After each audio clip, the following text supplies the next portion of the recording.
don't have... 1 second. I'm still setting up. Baby Jesus. Baby Jesus. Alright. Let's let the,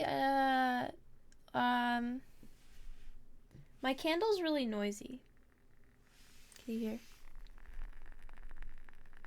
It's like ASMR. It's nice. Technically, I can't go past 5 p.m. today, even though I wanted to, because I'm supposed to be doing Zach Sang's prom at home, which I'm definitely singing live. Most definitely. Most definitely. Let me put out on Twitter that this is happening. 1 second. Twitter. Twatter.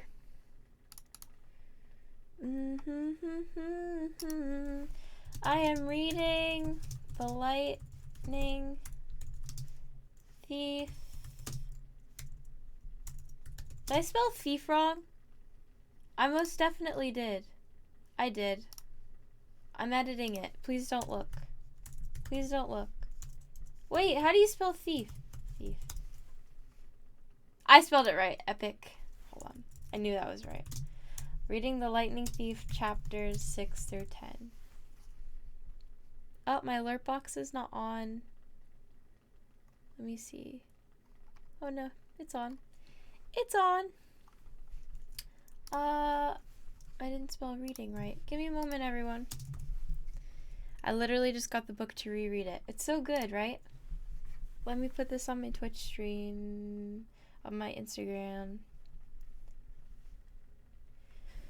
Hey everyone, I'm reading The Lightning Thief chapters 6 through 10 today on Twitch, so if you want to swipe up and have some nice background noise, I'll try and do my best to be a good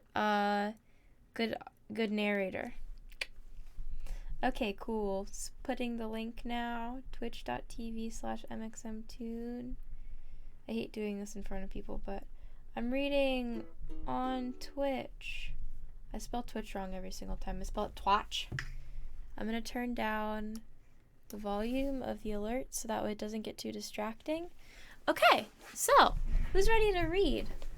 Who's ready to read? We're going to turn down the volume pretty low so that way, yeah, should be good. Oh my goodness, there's so many people here.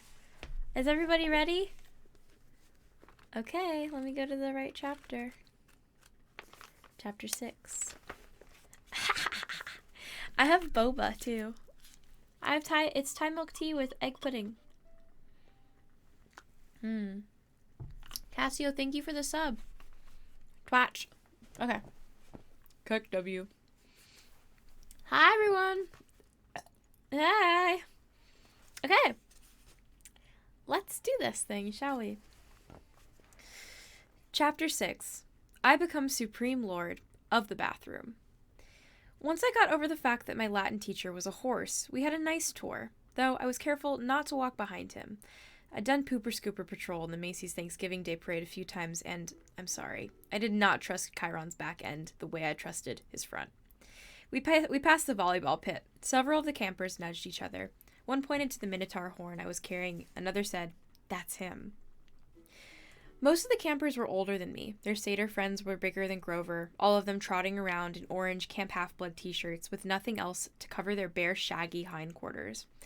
I wasn't normally shy, but the way they stared at me made me uncomfortable. I felt like they were expecting me to do a flip or something. I looked back at the farmhouse. It was a lot bigger than I'd realized. 4 stories tall, sky blue with white trim like an upscale seaside resort. I was checking out the brass eagle weather vane on top when something caught my eye, a shadow in the uppermost window of the attic gable. Something had moved the curtain, just for a second, and I got the distinct impression I was being watched. I'm gonna do voices, everyone. Be patient. "What's up there?" I asked Chiron. He looked at me where I was pointing. His smile faded. "Just the attic." "Somebody lives there?" "No," he said with finality. "Not a single living thing." I got the feeling he was being truthful, but I was also sure something had moved that curtain. "Come along, Percy," Chiron said, his lighthearted tone now a little forced. Lots to see. We walked through the strawberry fields where campers were picking up bushels of berries while a satyr played a tune on a reed pipe. Chiron told me the camp grew a nice crop to export to New York restaurants in Mount Olympus. It pays our expenses, he explained, and the strawberries take almost no effort. He said Mr. D had this effect of fruit-bearing plants. They just went crazy when he was around. It worked best with wine grapes, but Mr. D was restricted from growing those, so they grew strawberries instead. I watched the satyr playing his pipe. His music was causing lines of bugs to leave the strawberry patch in every direction, like refugees fleeing from a fire. I wonder if Grover could work that kind of magic with music. I wondered if he was still inside the farmhouse, getting chewed out by Mr. D. Grover won't get in too much trouble, will he? I asked Chiron. I mean, he was a good protector, really. Chiron sighed. He shed his tweed jacket and draped it over his horse's back like a saddle. Grover has big dreams, Percy. Bigger than they are reasonable. To reach his goal, he must first demonstrate great courage by succeeding as a keeper, finding a new camper and bringing him safely to Half-Blood Hill. But he did that.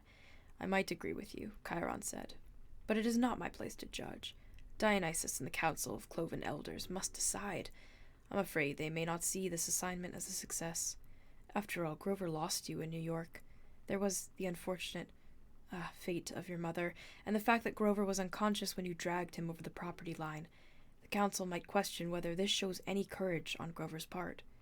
I wanted to protest. None of what happened was Grover's fault. I also felt really, really guilty. If I hadn't given Grover the slip at the bus station, he might not have gotten in trouble. He'll get a second chance, won't he? Chiron winced.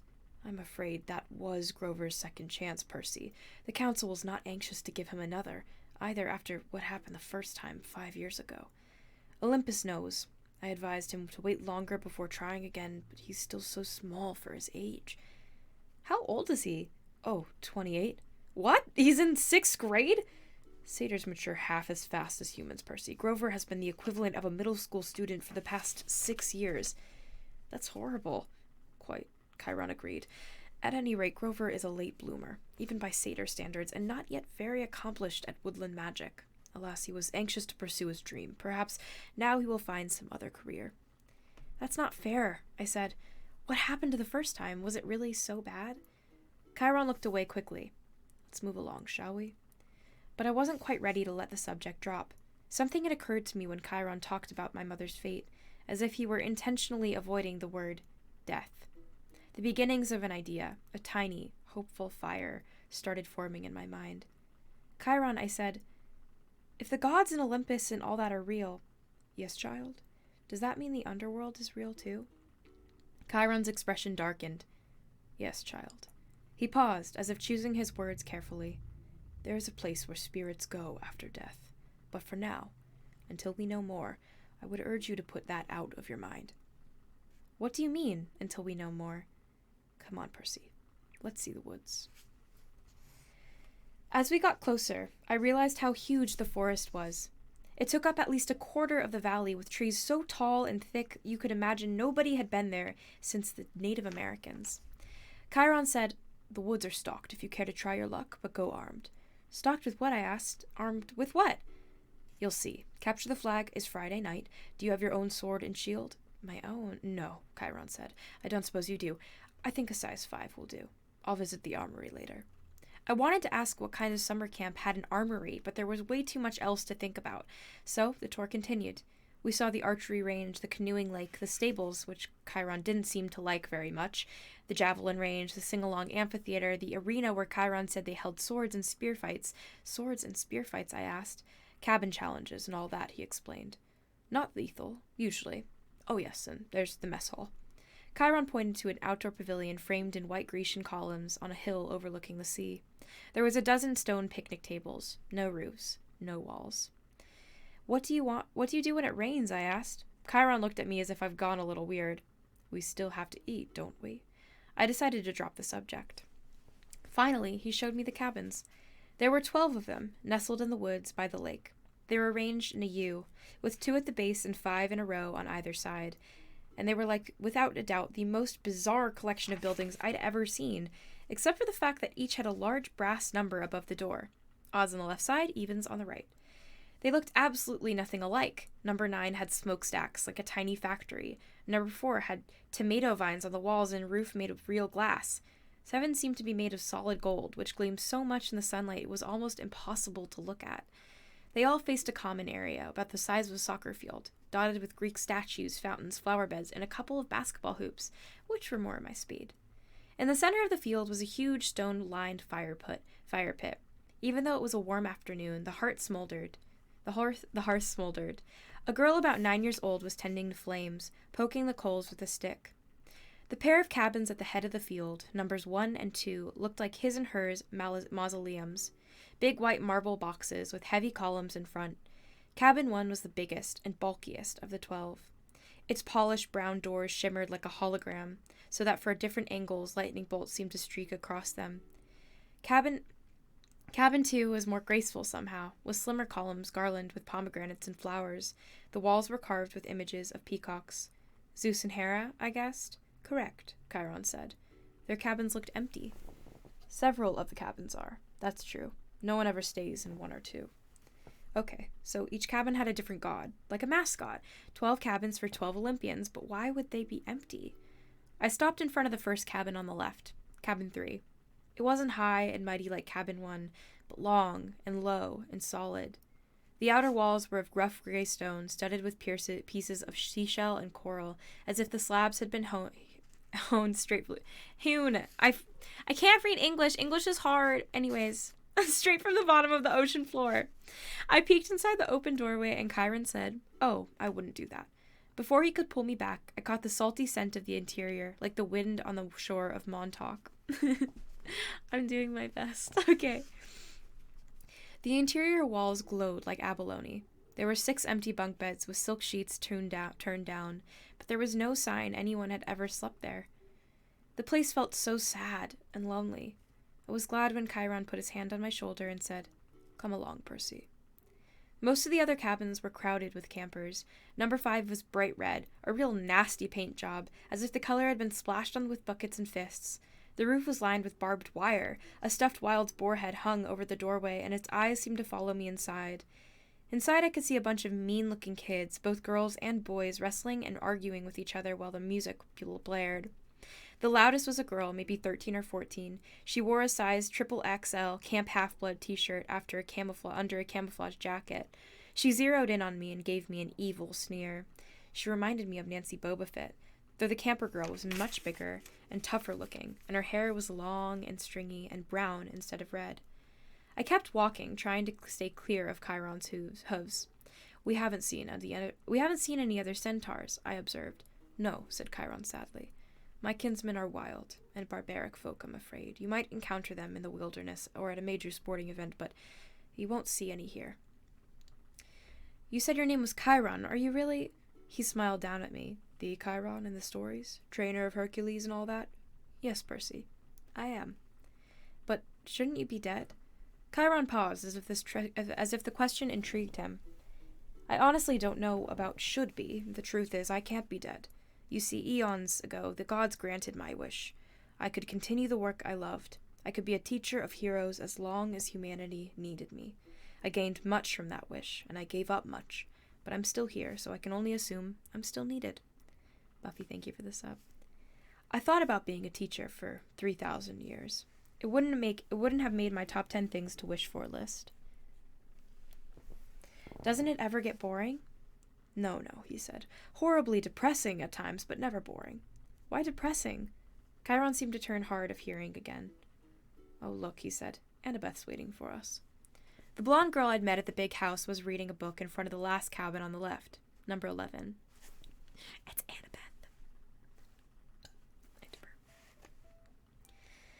When we reached her, she looked me over critically, like she was still thinking about how much I drooled.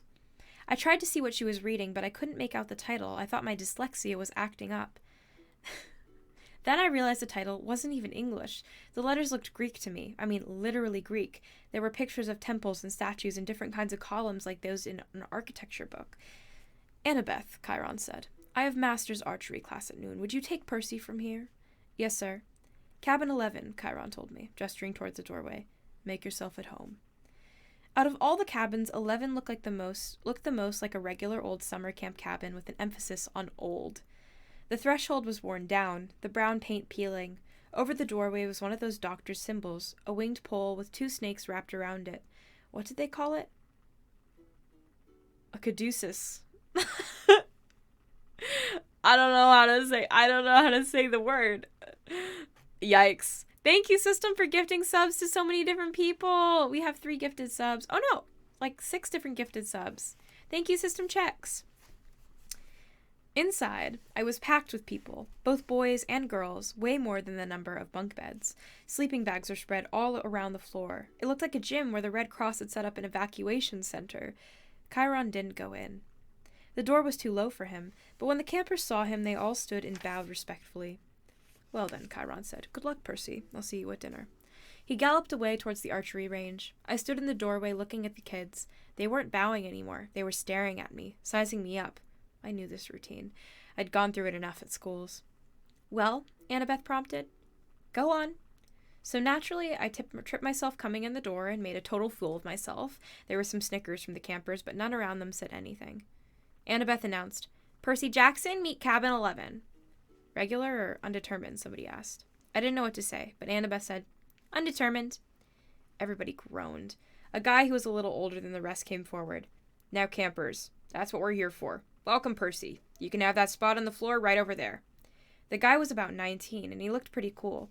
He was tall and muscular, with short-cropped sandy hair and a friendly smile. He wore an orange tank top, cutoffs, sandals, and a leather jacket with the leather necklace with 5 different colored clay beads. Got it. I'm not going to check chat if I'm reading the book. Okay. The only thing unsettling about his appearance was a thick white scar that ran from just beneath his right eye to his jaw, like an old knife slash. This is Luke, Annabeth said, and her voice sounded different somehow. I glanced over and could have sworn she was blushing. She saw me looking, and her expression hardened again. He's your counselor for now. For now? I asked. You're determined, Luke explained patiently. They don't even know what cabin to put you in, so you're here. Cabin 11 takes all newcomers, all visitors. Naturally, we would. Hermes, our patron, is the god of the travelers. I looked at the tiny section of floor they'd given me. I had nothing to put there to mark it as my own. No luggage, no clothes, no sleeping bag. Just the Minotaur's horn. I thought about setting that down, but then I remembered that Hermes was also god of the thieves. I looked around at the campers' faces, some sullen and suspicious, some grinning stupidly, some eyeing me as if they were waiting for a chance to pick my pockets. How long will I be here? I asked. Good question, Luke said. Until you're determined. How long will that take? The campers all laughed. Come on, Annabeth told me. I'll show you the volleyball court. I've seen it already. Come on. She grabbed my wrist and dragged me outside. I could hear the kids of cabin 11 laughing at me behind. When we were a few feet away, Annabeth said, Jackson, you have to do better than that. What? Oh, too many pages. She rolled her eyes and mumbled under her breath. I can't believe I thought you were the one. What's your problem? I was getting angry now. All I know is I killed some bull guy. Don't talk like that, Annabeth told me. You know how many kids at this camp wish they'd had your chance? To get killed? To fight the Minotaur? What do you think we trained for? I shook my head. Look, if the thing I fought really was a Minotaur, the same one in the stories, yes. Then there's only one. Yes. And he died like a million gajillion years ago, right? Theseus killed him in the labyrinth, so monsters don't die, Percy. They can be killed, but they don't die. Oh, thanks. That clears it up. They don't have souls like you and me. You can dispel them for a while, maybe even for a whole lifetime if you're lucky, but they are primal forces. Chiron calls them archetypes. Eventually, they reform. I thought about Mrs. Dodds. You mean if I killed one accidentally with a sword, your math teacher, that's right. She's still out there. You just made her very, very mad. How do you know about Mrs. Dodds? You talk in your sleep. You almost called her something. A fury? They're Hades' torturers, right? Annabeth glanced nervously at the ground, as if she'd expected it to open up and swallow her. You shouldn't call them by name, even here. We call them kindly ones, if we have to speak of them at all. Look, if there's anything we can say without it thundering, I sounded whiny, even to myself, but right then I didn't care. Why do I have to stay in cabin 11 anyway? Why is everyone so crowded? Why is everybody so crowded together? There's plenty of empty bunks right around there. I pointed to the first few cabins and Annabeth turned pale. You don't choose your cabin, Percy. It depends on who your parents are. Or your parent. She stared at me, waiting for me to get it. My mom is Sally Jackson, I said. She works at the candy store in Grand Central Station. At least, she used to. I'm sorry about your mom, Percy, but that's not what I mean. I'm talking about your other parent. Your dad. He's dead. I never knew him. Annabeth sighed. Clearly she'd had this conversation before with other kids. Your father's not dead, Percy. How can you say that? You know him? No, of course not. Then how can you say... Because I know you. You wouldn't be here if you weren't one of us. You don't know anything about me. No? She raised her eyebrow. I bet you moved around from school to school. I bet you were kicked out of a lot of them. How? Diagnosed with dyslexia, probably ADHD too. I tried to swallow my embarrassment. What does that have to do with anything?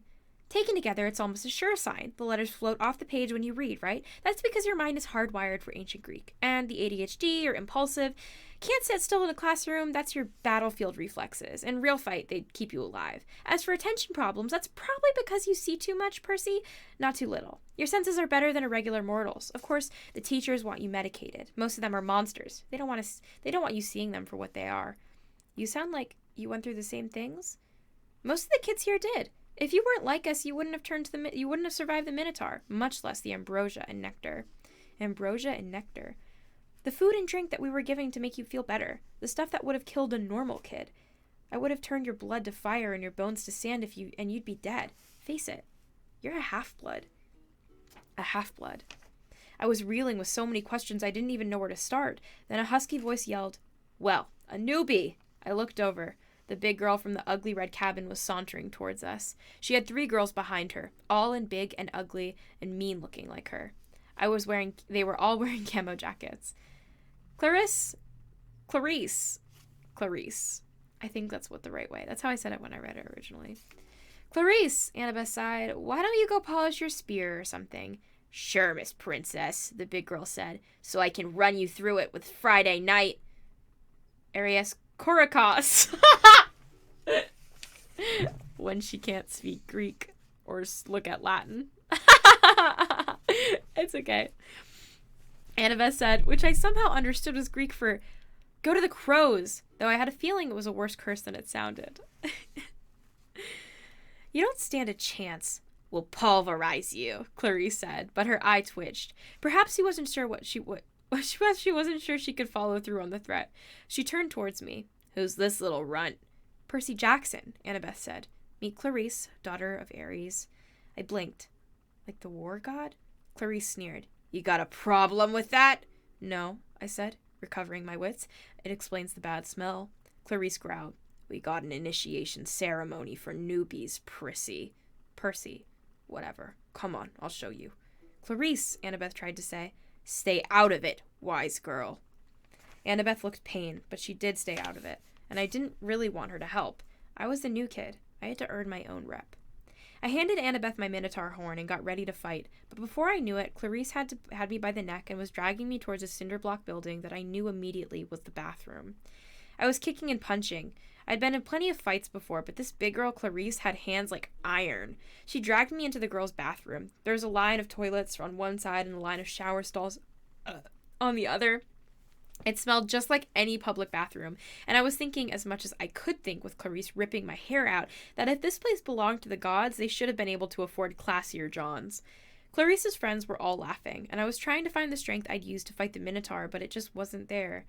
There's like he's big 3 material, Clarice said as she pushed me towards one of the toilets. Yeah, right. Minotaur probably fell over laughing. He was so stupid looking. Her friend snickered.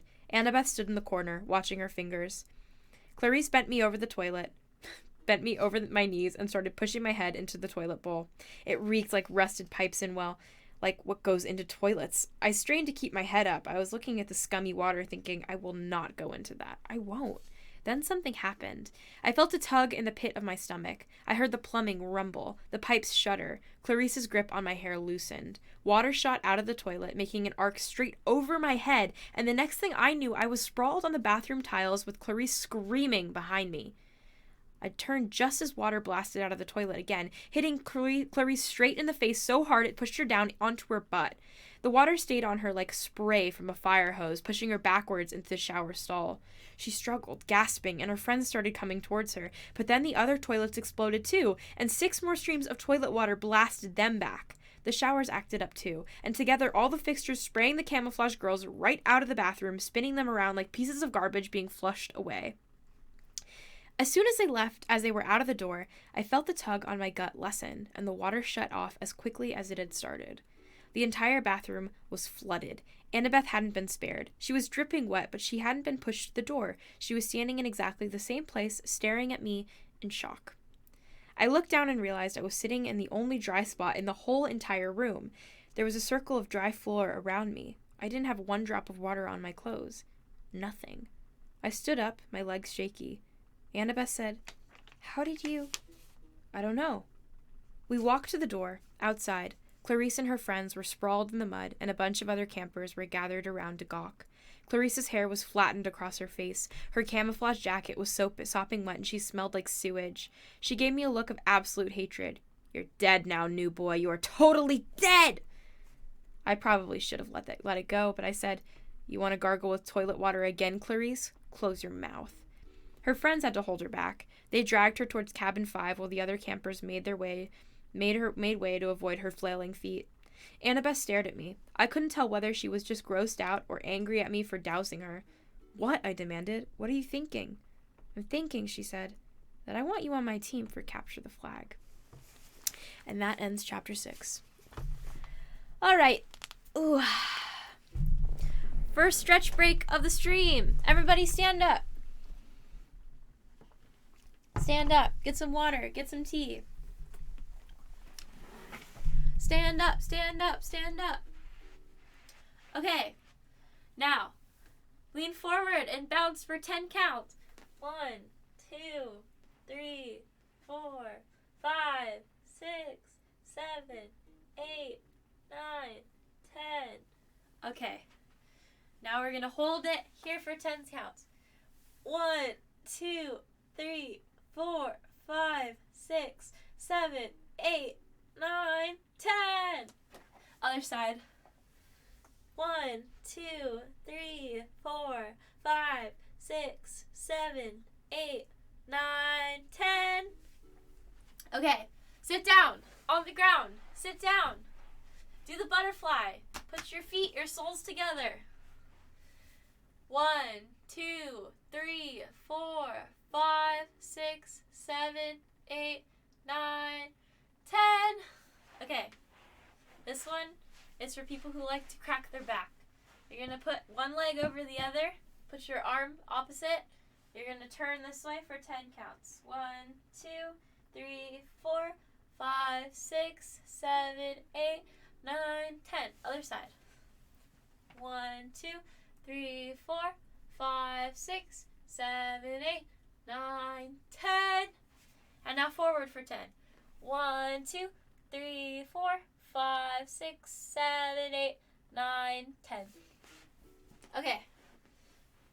This one. 1, 2, 3, 4, 5, 6, 7, 8, 9, 10.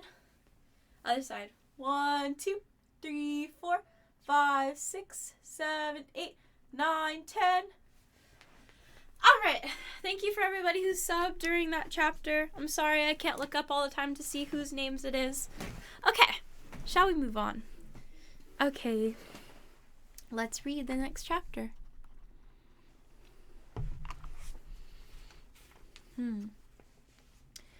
Chapter 7, My Dinner Goes Up in Smoke.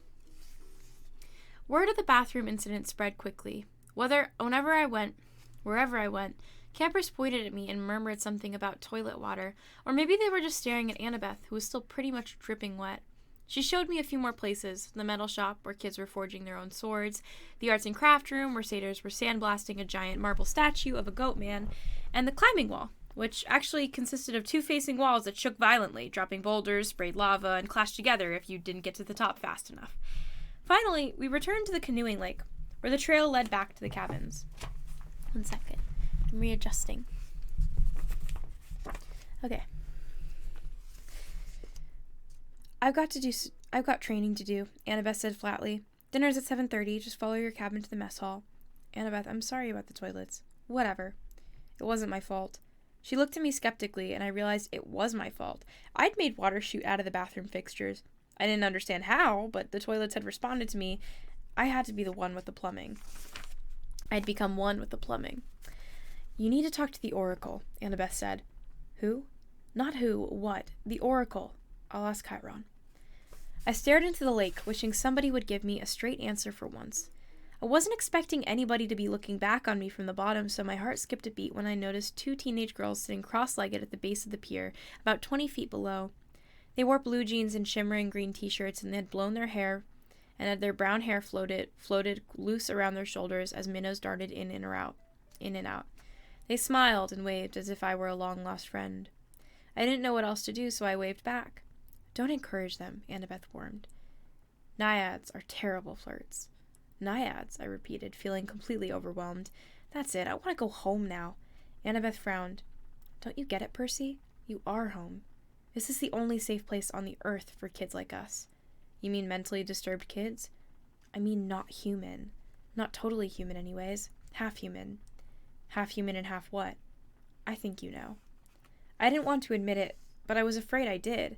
I felt a tingling in my limbs, a sensation I had sometimes felt when my mom talked about my dad. God, I said. Half God. Annabeth nodded. Your father isn't dead, Percy. He's one of the Olympians. That's crazy. Is it? What's the most common thing gods did in the old stories? They ran around falling in love with humans and having kids with them. Do you think they've changed their habits in the last few millennia? But those are just, I almost said myths again. Then I remembered Chiron's warning that in 2,000 years I might be considered a myth. But if all the kids here are half gods, demigods, Annabeth said, that's the official term, or half-bloods. Then who's your dad? Her hands tightened around her pier railing. Around the pier railing. I got the feeling I just trespassed onto sensitive subject. My dad is a professor at West Point, she said. I haven't seen him since I was very small. He teaches American history. He's human. What? You assume it has to be a male god who finds a human female attractive? How sexist is that? Who's your mom, then? Cabin 6. Meaning? Annabeth straightened. Athena, goddess of wisdom and battle. Okay, I thought. Why not? And my dad? Undetermined, Annabeth said. Like I told you before, nobody knows. Except my mother. She knew. Maybe not, Percy. Gods don't always reveal their identities. My dad would have. He loved her. Annabeth gave me a cautious look. She didn't want to burst my bubble. Maybe you're right. Maybe he'll send you a sign. That's the only way to know for sure. Your father has to send you a sign claiming you as his son, and sometimes it happens. You mean sometimes it doesn't? Annabeth ran her palm along the trail. The rail. The gods are busy. They have a lot of kids, and they don't always, sometimes they don't care about us, Percy. They ignore us. I thought about some of the kids I'd seen in the Hermes cabin, teenagers who looked sullen and depressed as if they were waiting for a call that would never come. I'd known kids like that at Yancey Academy, shuffled off to boarding school by rich parents who didn't have time to deal with them, but gods should behave better. So I'm stuck here, I said. That's it for the rest of my life? It depends, Annabeth said. Some campers only stay the summer. If you're a child of Aphrodite or Demeter, you're probably not a real powerful force. The monsters might ignore you so you can get by with only a few months at summer training and live in the mortal world for the rest of the year. But for some of us, it's too dangerous to leave. We're year-rounders. In the mortal world, we attract monsters. They sense us. They come to challenge us. Most of the time, they'll ignore us until we're old enough to cause trouble, about 10 or 11 years old. But after that, most demigods either make their way home or they get killed off. A few manage to survive in the outside world and become famous. Believe me, if I told you the names, you'd know them. Some don't even realize they're demigods, but very few are like that. So monsters can get in here? Annabeth shook her head. Not unless they're intentionally stalked in the woods or specially summoned by someone in the inside. Why would anybody want to summon a monster? Practice fights. Practical jokes. Practical jokes? The point is, the borders are sealed to keep mortals and monsters out. From the outside, mortals look into this valley and see nothing unusual. Just a strawberry farm. So you're a year-rounder. Annabeth nodded. From under the collar of her t-shirt, she pulled a leather necklace with 5 clay beads of different colors. It was just like Luke's, except Annabeth also had a big gold ring strung on it, like a college ring. I've been here since I was 7. she said. Every August, on the last day of summer session, you get a bead for surviving another year. I've been here longer than most of the counselors, and they're all in college. So why did you come so young? She twisted the ring on her necklace. None of your business. Oh. I stood there for a minute in uncomfortable silence. So I could just walk out of here right now if I wanted to? It would be suicide, but you could, with Mr. D or Chiron's permission. But they wouldn't give permission until the end of the summer session unless... Unless? You are granted a quest, but that hardly ever happens. The last time... Her voice trailed off. I could tell from her tone that last time hadn't gone well. Back in the sick room, I said, you were feeding me that stuff. Ambrosia. Yeah, you asked me something about the summer solstice. Annabeth's shoulders tensed. So you do know something. Well, no, but back in my school I overheard Grover and Chiron talking about it. Grover mentioned the summer solstice. He said something like we didn't have much time. Because of the deadline. What did that mean? She clenched her fists. I wish I knew. Chiron and the satyrs, they know, but they won't tell me. Something is wrong in Olympus. Something pretty major. Last time I was there, everything seemed so normal. You been to Olympus? Some of us year-rounders, Luke and Clarice and I and a few others, we took a field trip during the winter solstice, but that's when the gods have their big annual council. But how do you get there? The Long Island Railroad, of course. You get off at Penn Station, Empire State Building, special elevator to the 600th floor. She looked at me like she was sure must have known this already. You are a New Yorker, right? Oh, sure. As far as I knew, there were only 102 floors of the Empire State Building, but I decided not to point that out. Right after we visited, Annabeth continued, the weather got weird, as if the gods had started fighting. A couple of times since, I've overheard satyrs talking. The best I can figure out is that something important was stolen, and if it isn't returned by summer solstice, it's going to mean big trouble. When you came, I was hoping, Athena can get along with just about anybody, except for Ares. And of course she's got the rivalry with Poseidon, but aside from that, I thought we could work together. I thought you might know something. I shook my head. I wish I could help her, but I felt too hungry and tired and mentally overloaded to ask any more questions. I've got a quest. I've got to get a quest, Annabeth muttered to herself. I'm not too young. If they could just tell me the problem. I could smell barbecue smoke coming from somewhere nearby. Annabeth must have heard my stomach growl. She told me to go on. She'd catch me later. I left her at the pier, tracing her fingers across the rail as if drawing a battle plan. All right. Back at the cabin 11, everyone was talking and horsing around waiting for dinner. For the first time I noticed that a lot of the campers had similar features: sharp noses, upturned eyebrows, mischievous smiles. They were the kind of kids that teachers would peg as troublemakers. Thankfully, nobody paid much attention to me as I walked over to my spot on the floor and plopped down with my Minotaur horn. The counselor, Luke, came over. He had the Hermes family resemblance, too. It was marred by the scar on his right cheek, but his smile was intact. Found you a sleeping bag, he said. And here, I stole you some toiletries from the camp store. I couldn't tell if he was kidding about the stealing part. I said, thanks. No prob. Luke sat next to me, pushed his back against the wall. Tough first day? I don't belong here, I said. I don't even believe in gods. Yeah, he said. That's how we all started. Once you start believing in them, it doesn't get any easier. The bitterness in his voice surprised me, because Luke seemed like a pretty easygoing guy. He looked as if he could handle just about anything. So your dad is Hermes, I asked? He pulled a switchblade out of his back pocket, and for a second I thought he was going to gut me, but he just scraped the mud off the sole of his sandal. Yeah, Hermes. The winged-footed messenger guy.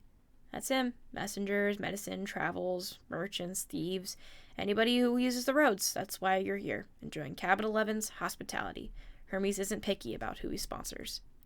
I figured Luke didn't mean to call me a nobody. He just had a lot on his mind. You ever meet your dad, I asked. Once. I waited, thinking that if he wanted to tell me, he'd tell me. Apparently, he didn't. I wondered if the story had anything to do with how he got his scar. Luke looked up and managed a smile. Don't worry about it, Percy. The campers here, they're mostly good people. After all, we're extended family, right? We take care of each other.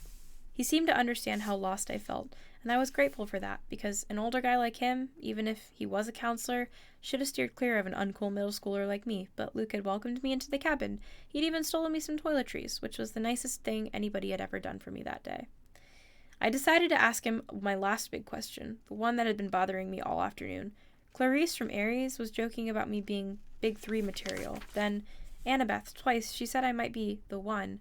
She said I should talk to the oracle? What was that all about? Luke folded his knife. I hate prophecies. What do you mean? His face twitched around the scar. Let's just say I messed things up for everybody else. The last 2 years, ever since my trip to the Garden of Hesperides. God damn it. Fuck Greek words. Once sour. Chiron hasn't allowed me any more quests. Annabeth's been dying to get out into the world. She pestered Chiron so much he finally told her he already knew her fate. He'd have a prophecy from the oracle. He wouldn't tell her the whole thing, but he said Annabeth wasn't destined to go on a quest yet. She had to wait until somebody special came to camp. Somebody special? Don't worry about it, kid, Luke said. Annabeth wants to think every new camper who comes through here is the omen she's been waiting for. Now come on, it's dinner time. That moment he said it, a horn blew in the distance. Somehow I knew it was a conch shell, even though I'd never heard one before. Luke yelled, 11, fall in! The whole cabin, about 20 of us, filed into a common yard. We lined up in order and seniority, so, of course, I was dead last.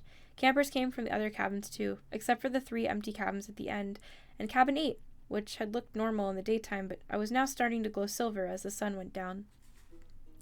We marched up the hill to the mess hall pavilion, satyrs joining us from the meadows. Naiads emerged from the canoeing lake. A few other girls came out of the woods. And when I say out of the woods, I mean straight out of the woods. I saw one girl, about 9 or 10 years old, melt from the side of a maple tree and come skipping up the hill. All in all, there were maybe about 100 campers, a few dozen satyrs, and a dozen assorted wood nymphs and naiads. At the pavilion, torches blazed around the marble columns. A central fire burned in a bronze brazier, the size of a bathtub. Each cabin had its own table, covered in white cloth trimmed in purple. Oh my gosh, English is so hard. 4 of the tables were empty, but cabin 11's was way overcrowded. I had to squeeze at the end of the bench with half my butt hanging off. I saw Grover sitting at a table 12 with Mr. D, a few satyrs, and a couple of plump blonde boys who looked just like Mr. D. Chiron stood from one side, the picnic table being way too small for a centaur. Let me take a sip.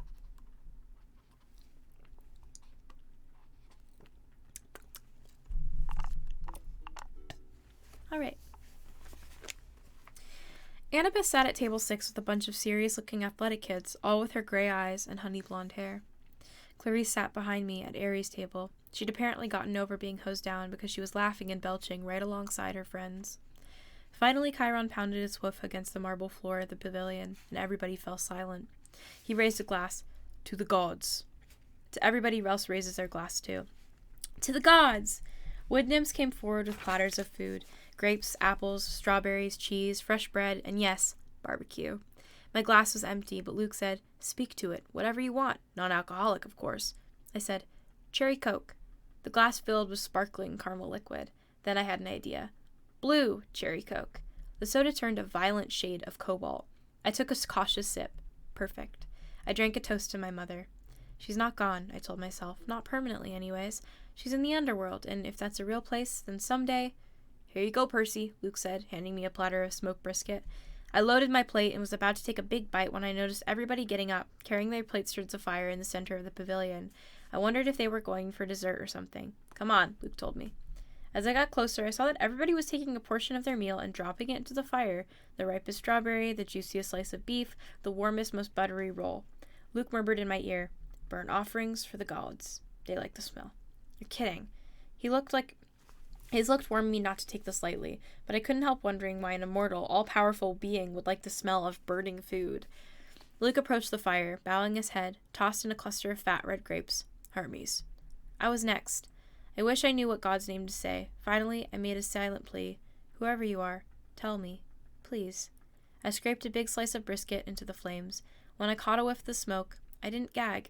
It smelled nothing like burning food.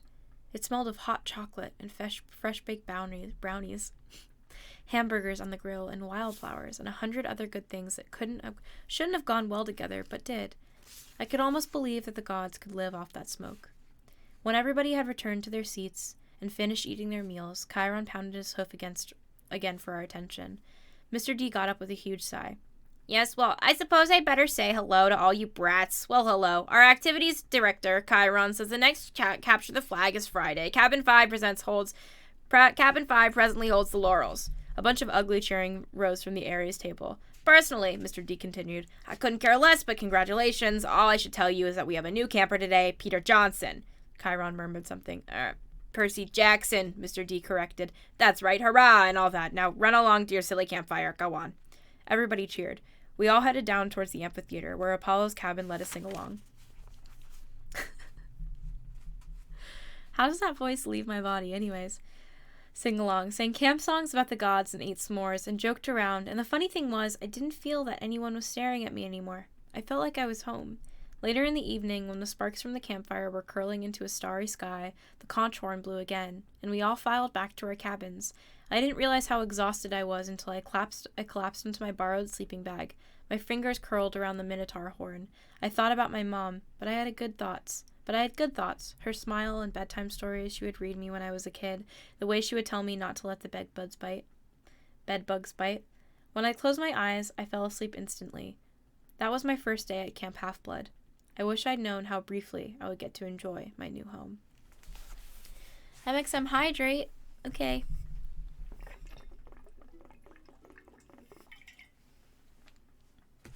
We are now on to Chapter 8.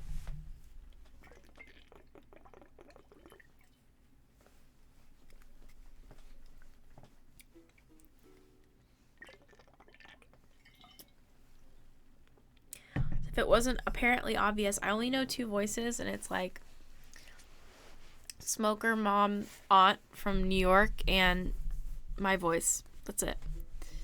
Na na na na na. My boba that I have. Sorry, I'm taking a break for a second, everybody. I have Thai iced tea with egg pudding. Yummy. Yummy. Also, my candle's burning, but I don't think you can see it. There you go.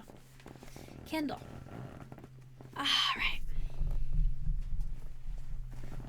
Here we go, everybody. Chapter 8. Chapter 8. We capture a flag. The next few days, I settled into a routine that felt almost normal, if you don't count the fact that I was getting lessons from satyrs, nymphs, and a centaur. Each morning, I took ancient Greek from Annabeth, and we talked about the gods and goddesses in the present tense, which was kind of weird. I discovered Annabeth was right about my dyslexia. Ancient Greek wasn't that hard for me to read, at least no harder than English. After a couple of mornings, I could stumble through a few lines of Homer without too much headache. The rest of the day, I'd rotate through outdoor activities, looking for something I was good at. Chiron tried to teach me archery, but we found out pretty quick I wasn't any good with a bow and arrow. He didn't complain. Even when he had to de-snag a stray arrow out of his tail. Foot racing? No good either. The wood nymph instructors left me in the dust. They told me not to worry about it. They'd had centuries of practice running away from lovesick gods. But still, it was a little humiliating to be slower than a tree. And wrestling? Forget it. Every time I got to the mat, Clarice would pulverize me. There's more where that came from, punk, she mumbled in my ear. The only thing I was really excelled at was canoeing, and that wasn't some kind of heroic skill people expected to see from the kid who had beaten the Minotaur. Did I burp? I didn't even notice I burped. That's kind of epic. The Minotaur. I knew the senior campers and counselors were watching me, trying to decide who my dad was, but they weren't having as easy a time of it. I wasn't as strong as the Aries kids or as good at archery as the Apollo kids. I didn't have Hephaestus' skills with metalwork or, God's forbids, Dionysus' way with vine plants. Luke told me I might be a child of Hermes. Hermes, a kind of jack of all trades, master of none. But I got the feeling he was just trying to make me feel better. He didn't really know what to make of me either. It says, thank you, I decided. Despite all that, I liked camp. I got used to the morning fog over the beach, the smell of hot strawberry fields in the afternoon, even the weird noises of monsters in the woods at night. I would eat dinner with Cabin 11, scrape part of my meal into the fire, and try to feel some connection to my real dad. Nothing came. Just that warm feeling I'd always had, like the memory of his smile. I tried not to think too much about my mom, but I kept wondering, if gods and monsters were real, if all of this magical stuff was possible, surely there was some way to save her, to bring her back. I started to understand Luke's bitterness, and how he started to seem to resent his father Hermes. So okay, maybe gods had important things to do, but couldn't they call once in a while, or thunder, or something? Dionysus could make Diet Coke appear out of thin air.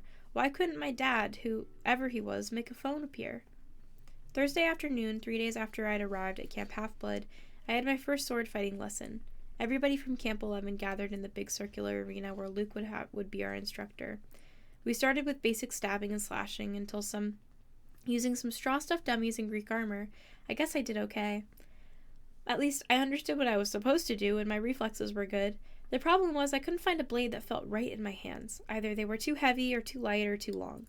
Luke tried his best to fix me up, but he agreed that none of the practice blades seemed to work for me. We moved on to dueling in pairs. Luke announced he would be my partner, since this was my first time. "Good luck," said one of the campers. "Luke's the best swordsman in maybe the last 300 years. Maybe he'll go easy on me," I said. The camper snorted. Luke showed me thrusts and parries and shield blocks the hard way. With every swipe, I got a little more battered and bruised. "Keep your guard up, Percy," he said.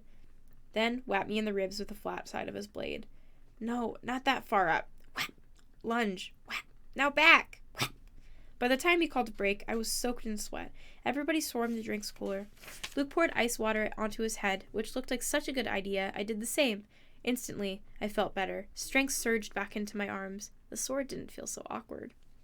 "Okay, everybody, circle up," Luke ordered. "If Percy doesn't mind, I want to give you a little demo." Great, I thought. Let's all watch Percy get pounded. The Hermes guys gathered around. They were suppressing smiles. I figured they'd been in my shoes before and couldn't wait to see how Luke was going to use me for a punching bag. He told everybody he was going to demonstrate a disarming technique, how to twist the enemy's blade with the flat of your sword so that way he had no choice but to drop his weapon. Oh, that's a very audible one. "This is difficult," he stressed. "I've had it used against me. No laughing at Percy now. Most swordsmen have to work years to master this technique." He demonstrated the move on me in slow motion. Sure enough, the sword clattered out of my hand. "Now, in real time," he said, after I'd retrieved my weapon. "We kept sparring until one of us pulls it off. All right, Percy? Ready?" I nodded, and Luke came after me. Somehow, I kept him away from getting a shot at the hilt of my sword. My senses opened up. I saw his attacks coming. I countered. I stepped forward and tried to thrust on my own. Luke deflected it easily, but I saw a change in his face. His eyes narrowed, and he started to press me with more force. The sword grew heavy in my hand. The balance wasn't right. I knew it was only a matter of seconds before Luke took me down, so I figured, what the heck? I tried the disarming maneuver. My blade hit the base of Luke, and I twisted, putting my whole weight into the downward thrust. Clang! Luke's sword rattled against the stones. The tip of my blade was an inch from his undefended chest. The other campers were silent. I lowered my sword. Sorry. For a moment, Luke was too stunned to speak. Sorry. His scarred face broke into a grin. "By the gods, Percy, why are you sorry? Show me that again!" I didn't want to. The short burst of manic energy had completely abandoned me, but Luke insisted. This time, there was no contest. The moment our swords connected, Luke hit my hilt and sent my weapon skidding across the floor. After a long pause, somebody in the audience said, "Beginner's luck?" Luke wiped the sweat off his brow. He appraised me with some entirely new interest. "Maybe," he said, "but I wonder what Percy could do with a balanced sword." Friday afternoon, I was sitting with Grover at the lake, resting from a near-death experience on the climbing wall. Grover had scampered to the top like a mountain goat, but the lava had almost gotten me. My shirt had smoking holes in it. The hairs had been singed off my forearms. We sat at the pier, watching the naiads do underwater basket weaving until I got up the nerve to ask Grover how his conversation had gone with Mr. D. His face turned a sickly shade of yellow. "Fine," he said. "Just great." "So, your career is still on track?" He glanced at me nervously. "Chiron told you I want a searcher's license?" "Well, no. I had no idea what a searcher's license was, but it didn't seem like the right time to ask. He just said you needed big plans, and that you needed credit for completing a keeper's assignment, so did you get it?"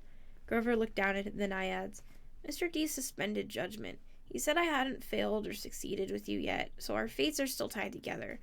If you got a quest and I went along to protect you and we both came back alive, then maybe he'd consider the job complete." My spirits lifted. "Well, that's not so bad, right?" "Wah!" He might as well have transferred me to stable cleaning duty. The chances of you getting a quest, I mean, even if you did, why would you want me along? Of course I'd want you along. Grover stared glumly into the water. Basket weaving. Must be nice to have a useful skill. I tried to reassure him that he had tons of talent, but that just made him look more miserable. We talked about canoeing and swordplay for a while, then debated the pros and cons of the different gods. Finally, I asked him about the 4 empty cabins. Number 8, the silver one, belongs to Artemis, he said. She vowed to be a maiden forever, so of course no kids. The cabin is, honorary. If she'd have one. She didn't have one, she'd be mad. Yeah, okay, but the other 3, the ones at the end, are those the big 3? Grover tensed. We were getting close to a touchy subject. No. One of them, number 2, is Hera's, he said. That's another honorary thing. She's the goddess of marriage, so of course she wouldn't go around having affairs with mortals. That's her husband's job. When they say big 3, we mean the 3 powerful brothers, the sons of Kronos. Zeus, Poseidon, Hades. Right, after the great battle with the Titans, they took over the world from her dad and drew lots to decide who got what. Zeus got the sky, I remembered. Poseidon the sea, Hades the underworld. Uh-huh.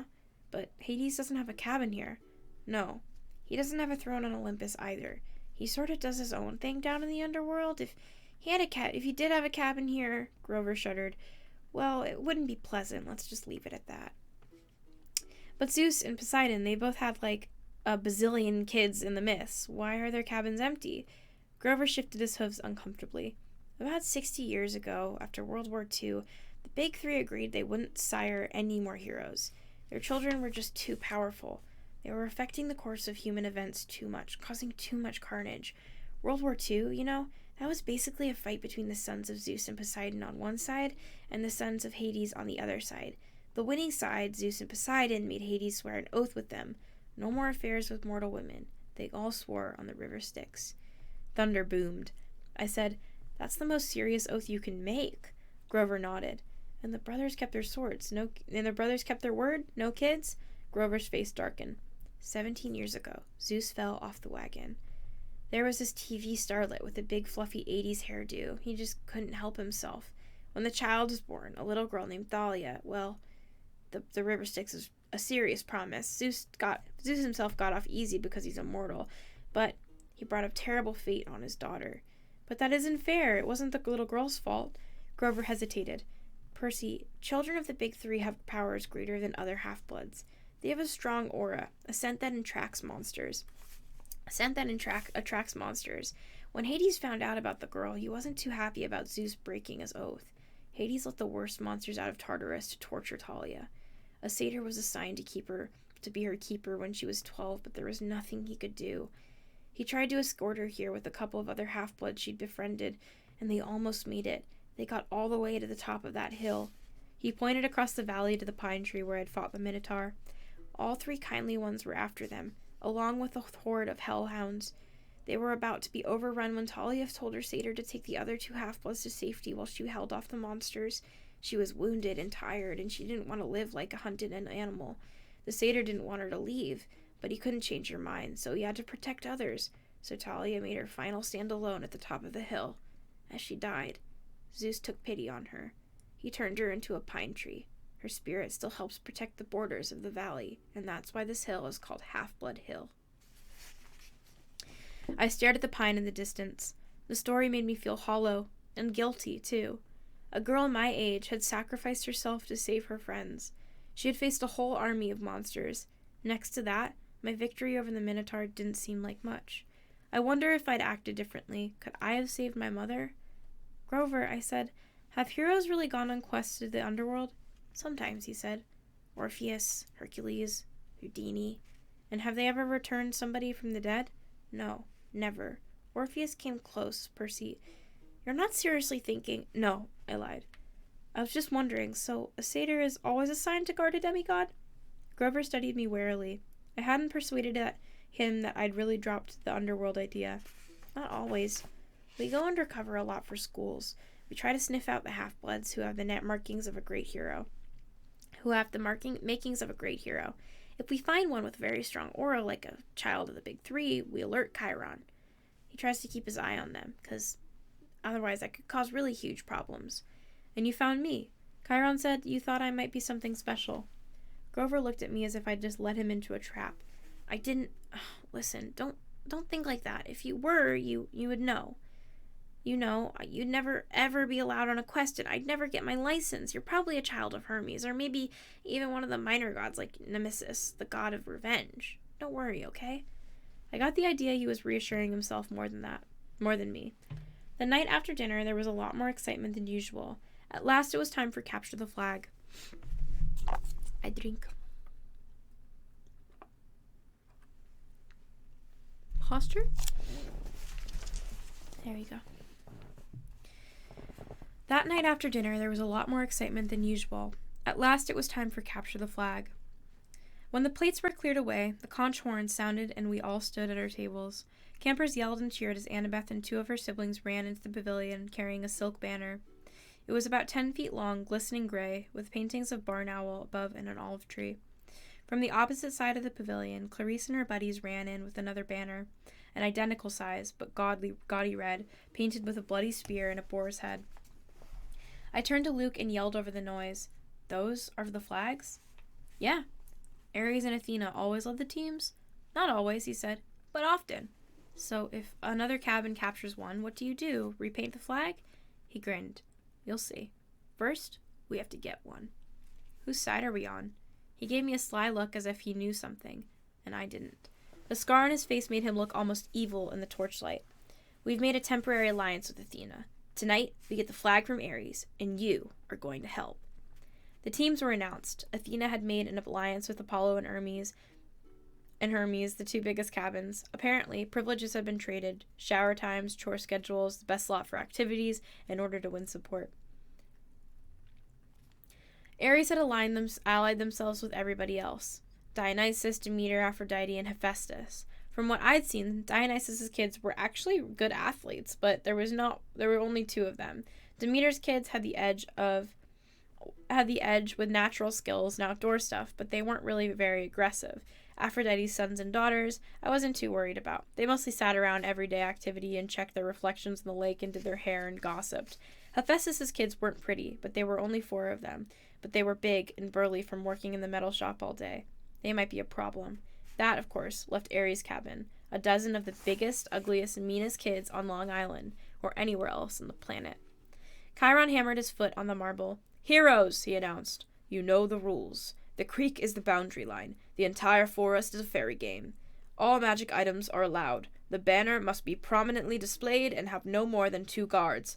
Prisoners may be disarmed, but may not be bound or gagged. No killing or maiming is allowed. I will serve as referee and battlefield medic. Arm yourselves. He spread his hands, and the tables were suddenly covered with equipment. Helmets, bronze swords, spears, oxhide shields coated in metal. Whoa, I said. We're really supposed to use these? Luke looked at me as if I were crazy.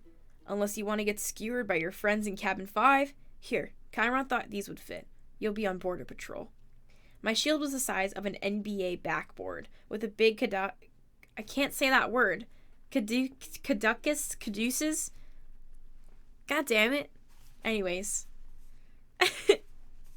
I'm doing my best. It's fine. This is enough. Okay. It weighed about 1 million pounds. I could have snowboarded on it fine, but I hope nobody serious expected me to run fast. My helmet, like all the other helmets on Athena's side, had a blue horsehair plume on top. Ares and their allies had red plumes. Annabeth yelled, "Blue team, forward!" We cheered and shook our swords and followed her down the path to the south woods. The red team yelled taunts at us as they headed off towards the north. I managed to catch up with Annabeth without tripping on my equipment. Hey! She kept marching. So what's the plan, I asked. Got any magic items you can loan me? Her hand drifted towards her pocket as if she were afraid I'd stolen something. You just watch Clarice's spear, she said. You don't want that thing touching you. Otherwise, don't worry. We'll take the banner from Ares. Has Luke given you your job? Border patrol, whatever that means. It's easy. Stand by the creek, keep the Reds away, leave the rest to me. Athena always has a plan. She pushed ahead, leaving me in the dust. Okay, I mumbled. Glad you wanted me on your team. It was a warm, sticky night. The woods were dark, with fireflies popping in and out of view. Annabeth stationed me next to the little creek that gurgled over some rocks. Then she and the rest of the team scattered into the trees. Standing there alone with my big blue feathered helmet and my huge shield, I felt like an idiot. The bronze sword, like all the swords I'd tried so far, seemed balanced wrong. The leather grip pulled at my hand like a bowling ball. There was no way anybody would actually attack me, would they? I mean, Olympus had to have liability issues, right? Far away, the conch horn blew. I heard whoops and yells in the woods, the clanking of metal, kids fighting. A blue-plumed ally from the Apollo raced past me like a deer, leapt through the creek, and disappeared into the enemy territory. Great, I thought. I'll miss all the fun as usual. Then I heard a sound that sent a chill up my spine. A low canine growl somewhere close by. I raised my shield instinctively. I had the feeling something was stalking me. Then the growling stopped. I felt the presence retreating. On the other side of the creek, the underbrush exploded. 5 Ares warriors came yelling and screaming out of the dark. "Cream the punk!" Clarice screamed, her ugly pig eyes glaring through the slits of her helmet. She brandished a 5-foot-long spear, its barbed metal tips flickering with red light. Her siblings had only the standard-issued bronze swords, not that made me feel any better. They charged across the stream. There was no help in sight. I could run. Or I could defend myself against half the Ares cabin. I managed to sidestep the first kid's swing, but these kids were not as stupid as the Minotaur. They surrounded me, and Clarice thrust at me with their spear. My shield deflected the point, but I felt a painful tingling all over my body. My hair stood on end. My shield arm went numb, and the air burned. Electricity. Her stupid spear was electric. I fell back. Another Ares guy slammed me in the chest with the butt of his sword, and I hit the dirt.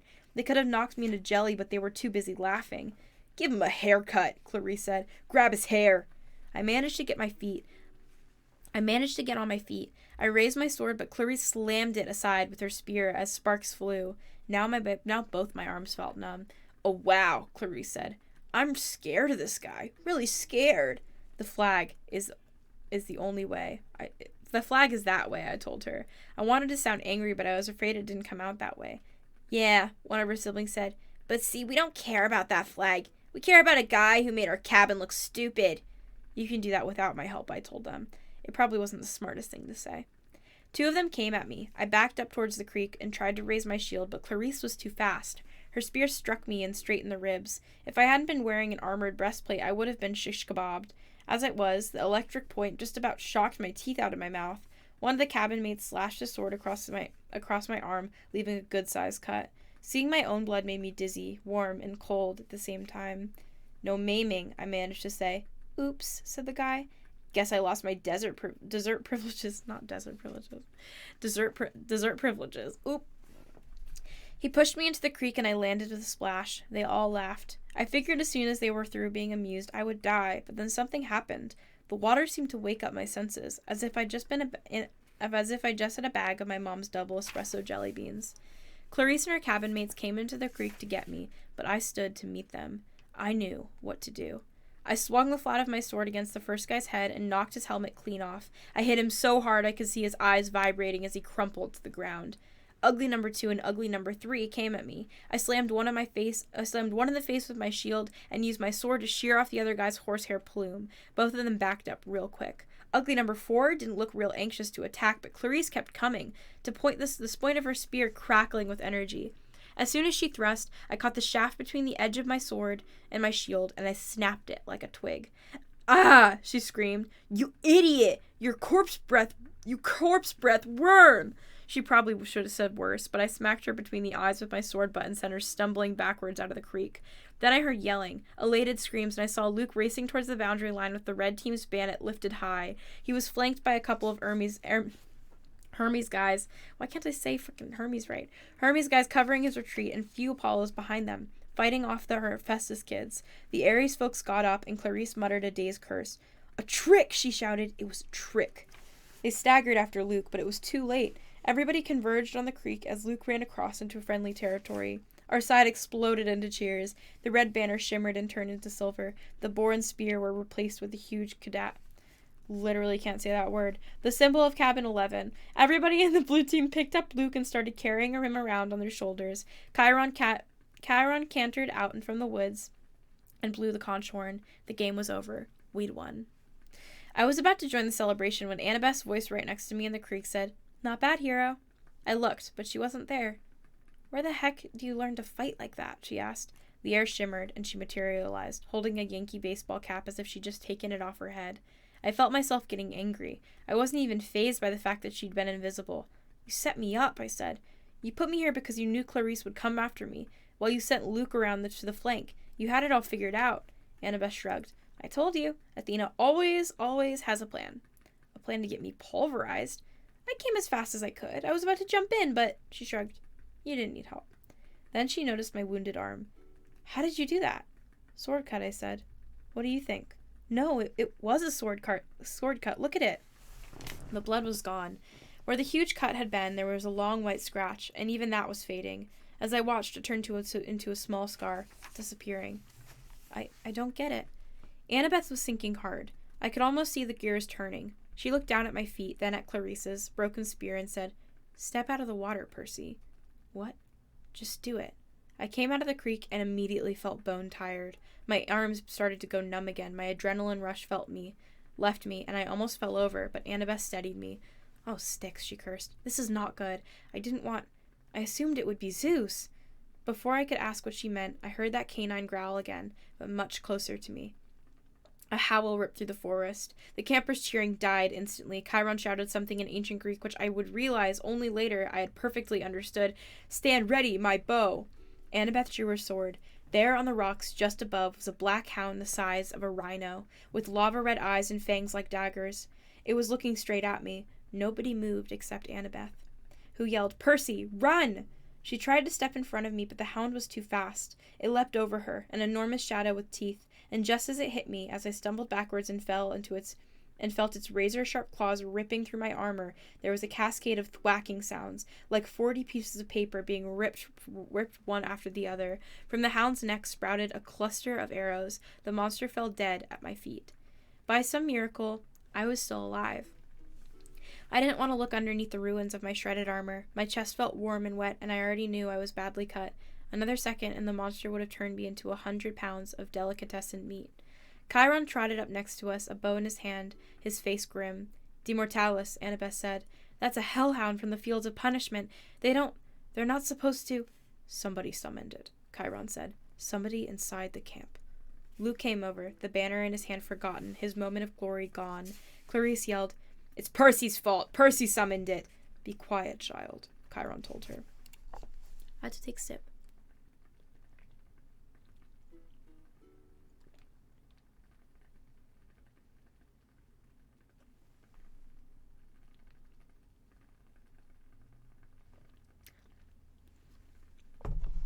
Reading do be kind of hard on your voice, though. "Be quiet, child," Chiron told her. We watched the body of the hellhound melt into shadow, soaking into the ground until it disappeared. "You're wounded," Annabeth told me. "Quick, Percy, get in the water." "I'm okay." "No, you're not," she said. "Chiron, watch this." I was too tired to argue. I stepped back into the creek, the whole camp gathering around me. Instantly, I felt better. I could feel the cuts on my chest closing up, and some of the campers gasped. "Look, I don't know why," I said, trying to apologize. "I'm sorry." But they weren't watching my wounds heal. They were staring at something above my head. "Percy," Annabeth said, pointing. By the time I looked up, the sign was already fading, but I could still make the holograph of green light spinning and gleaming, a 3-tipped spear, a trident. "Your father," Annabeth murmured. "This is really not good." "It is determined," Chiron announced. All around me, campers started kneeling, even the Ares cabin, though they didn't look very happy about it. "My father?" I asked, completely bewildered. "Poseidon," said Chiron. "Earthshaker, Stormbringer, father of horses. Hail, Perseus Jackson, son of the sea god." "Oh shit! Oh shit! It's the son of the sea god! He a motherfucking monster! I'm a motherfucking monster!"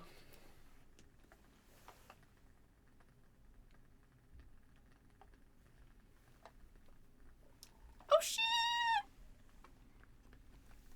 Alright, I need to take some more water.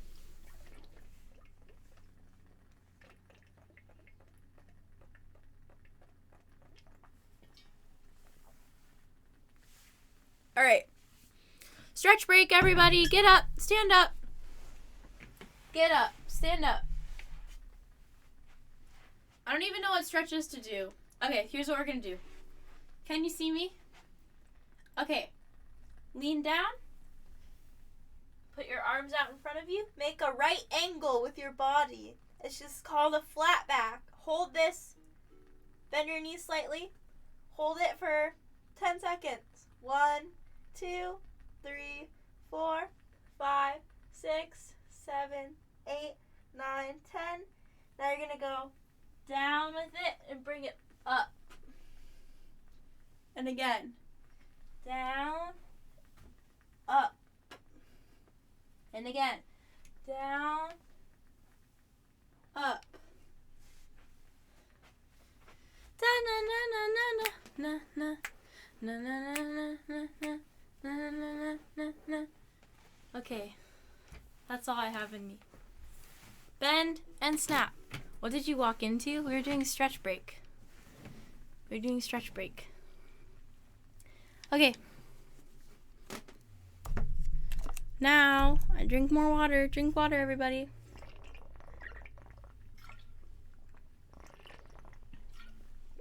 Okay. Okay.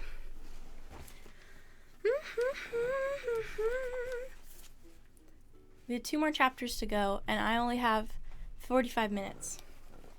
Let me double check how many.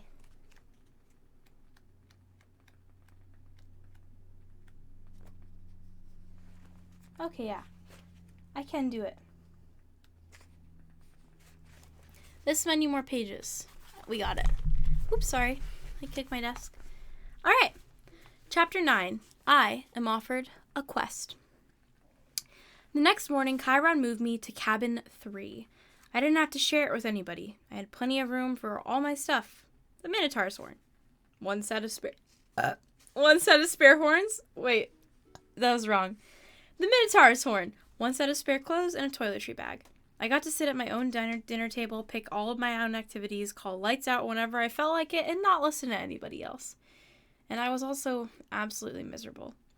Just when I'd started to feel accepted, to feel I had a home in cabin 11 and I might be a normal kid or as normal as you can be when you're a half-blood, I've been separated out as if I had some rare disease.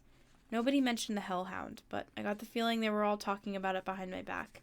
The attack had scared everybody. It sent 2 messages. 1, that I was the son of a sea god, and 2, monsters would stop at nothing to kill me. They would even invade a camp that had always been considered safe. The other campers steered clear of me as much as possible. Cabin 11 was too nervous to have sword class with me after what I'd done to the Ares folks in the woods, so my lessons with Luke became 1-to-1. He pushed me harder than ever, and wasn't afraid to bruise me up in the process. You're going to need all the training you can get, he promised. As we were working on the swords and flaming torches, now let's try that viper beheading strike again. 50 more repetitions. Annabeth still taught me Greek in the mornings, but she seemed distracted. Every time I said something, she scowled at me, as if I'd poked her between the eyes. After lessons, she would walk away muttering to herself, "Quest? Poseidon? Dirty rotten. Gotta make a plan." Even Clarice kept her distance, though her venomous looks made it clear she wanted to kill me for breaking her magic spear. I wish she would just yell or punch me or something. I'd rather get into fights every day than be ignored. I knew somebody at camp resented me because one night I came into my cabin and found a mortal newspaper dropping inside my doorway, a copy of the New York Daily News, open to the Metro pages. The article took me almost an hour to read because the angrier I got, the more words floated around on the page.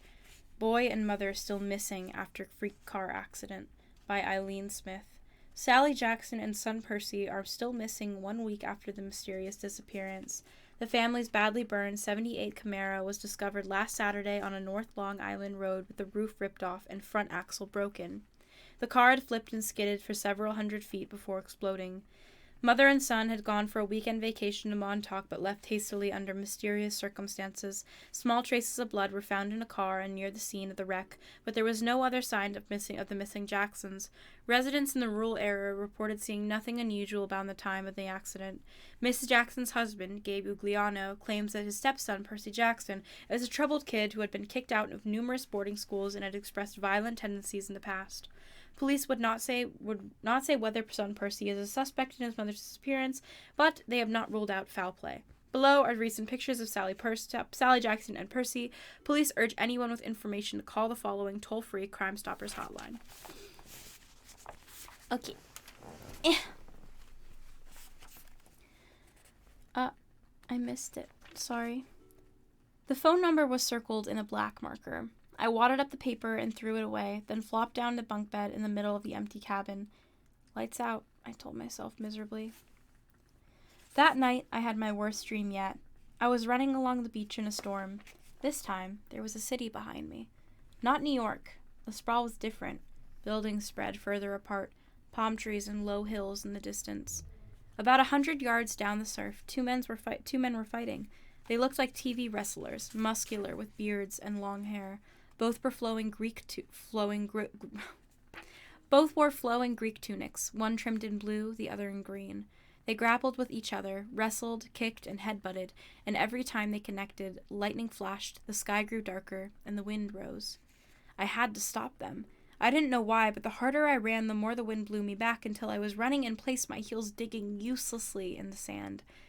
After the roar of the storm, I could hear the blue-robed one yelling at the green-robed one, "Give it back! Give it back!" like a kindergartner fighting over a toy. The waves got bigger, crashing into the beach, spraying me with salt. I yelled, "Stop it! Stop fighting!" The ground shook. Laughter came from somewhere under the earth, and a voice so deep and evil it turned my blood to ice. "Come down, little hero," the voice crooned. "Come down." Posture in the middle of reading my book? Okay. The sand split beneath me, opened up a crevice straight down to the center of the earth. My feet slipped and a darkness swallowed me. I woke up, sure I was falling. I'm spinning. I was still in bed in cabin 3. My body told me it was morning, but it was still dark outside, and thunder rolled across the hills. A storm was brewing. I hadn't dreamed that.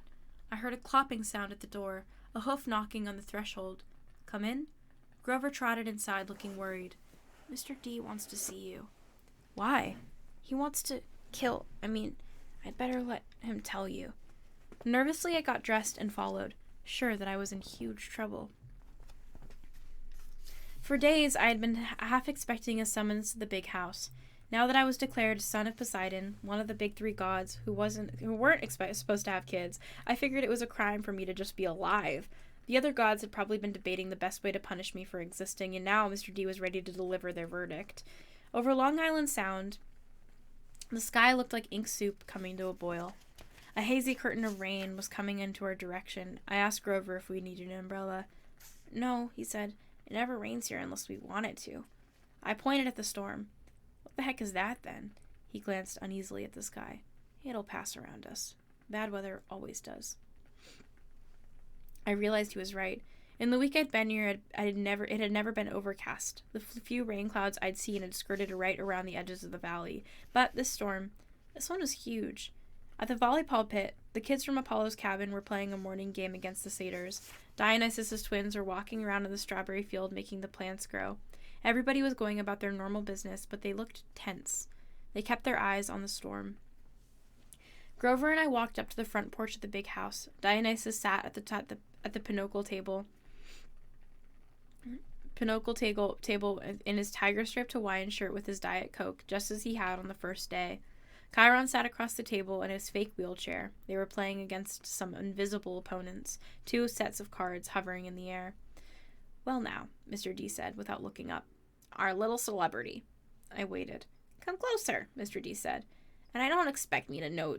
I don't expect to kowtow to you, mortal, just because an old barnacle beard is your father." A net of lightning flashed across the clouds. Thunder shook from the windows of the house. "Blah, blah, blah," Dionysus said. Chiron feigned interest in his pinochle cards. Grover cowered by the railing, his hooves clopping back and forth. "If I had it my way," Dionysus said, "I would cause your molecules to erupt in flames. We'd sweep up the ashes and be done with a lot of trouble, but Chiron seems to feel this would be very against my mission at this cursed camp, to keep you little brats safe from harm." "Spontaneous combustion is a form of harm, Mr. D." "Nonsense," Dionysus said. boy wouldn't feel a thing. Nevertheless, I'm going to restrain myself. I'm thinking of turning you into a dolphin instead, sending you back to your father. Mr. D, Chiron warned. Oh, all right. Dionysus relented. There's one more option, but it's deadly foolish. Dionysus rose, and the invisible player's cards dropped to the table. I'm off to Olympus for the emergency meeting. If the boy is still here when I get back, I'll turn him into an Atlantic bottlenose. You hear me? And Perseus Jackson, if you're all smart, you'll see that as much more sensible choice than what Chiron feels you must do. Dionysus picked up a playing card, twisted it, and it became a plastic rectangle. A credit card? No. A security pass. He snapped his fingers. The air seemed to fold and bend around him. He became a hologram. Then a wind. Then he was gone, leaving only the smell of fresh-pressed grapes lingering behind. Chiron smiled at me, but he looked tired and strained. Sit, Percy, please. And Grover. We did. Chiron laid his cards on the table, a winning hand he hadn't gotten to use. Tell me, Percy, he said. What did you make of the Hellhound? Just hearing the name made me shudder. Chiron probably wants me to say, heck, it was nothing. I eat hellhounds for breakfast. But I didn't feel like lying. It scared me, I said. If you hadn't shot it, I'd be dead. You'll meet worse, Percy. Far worse, before you're done. Done with what? Your quest, of course. Will you accept it? I glanced at Grover, who was crossing his fingers. Sir, you haven't told me what it is yet. Chiron grimaced. Well, that's the hard part. The details. Thunder rumbled across the valley. The storm clouds had now reached the edge of the beach. As far as I could see, the sky and the sea were boiling together.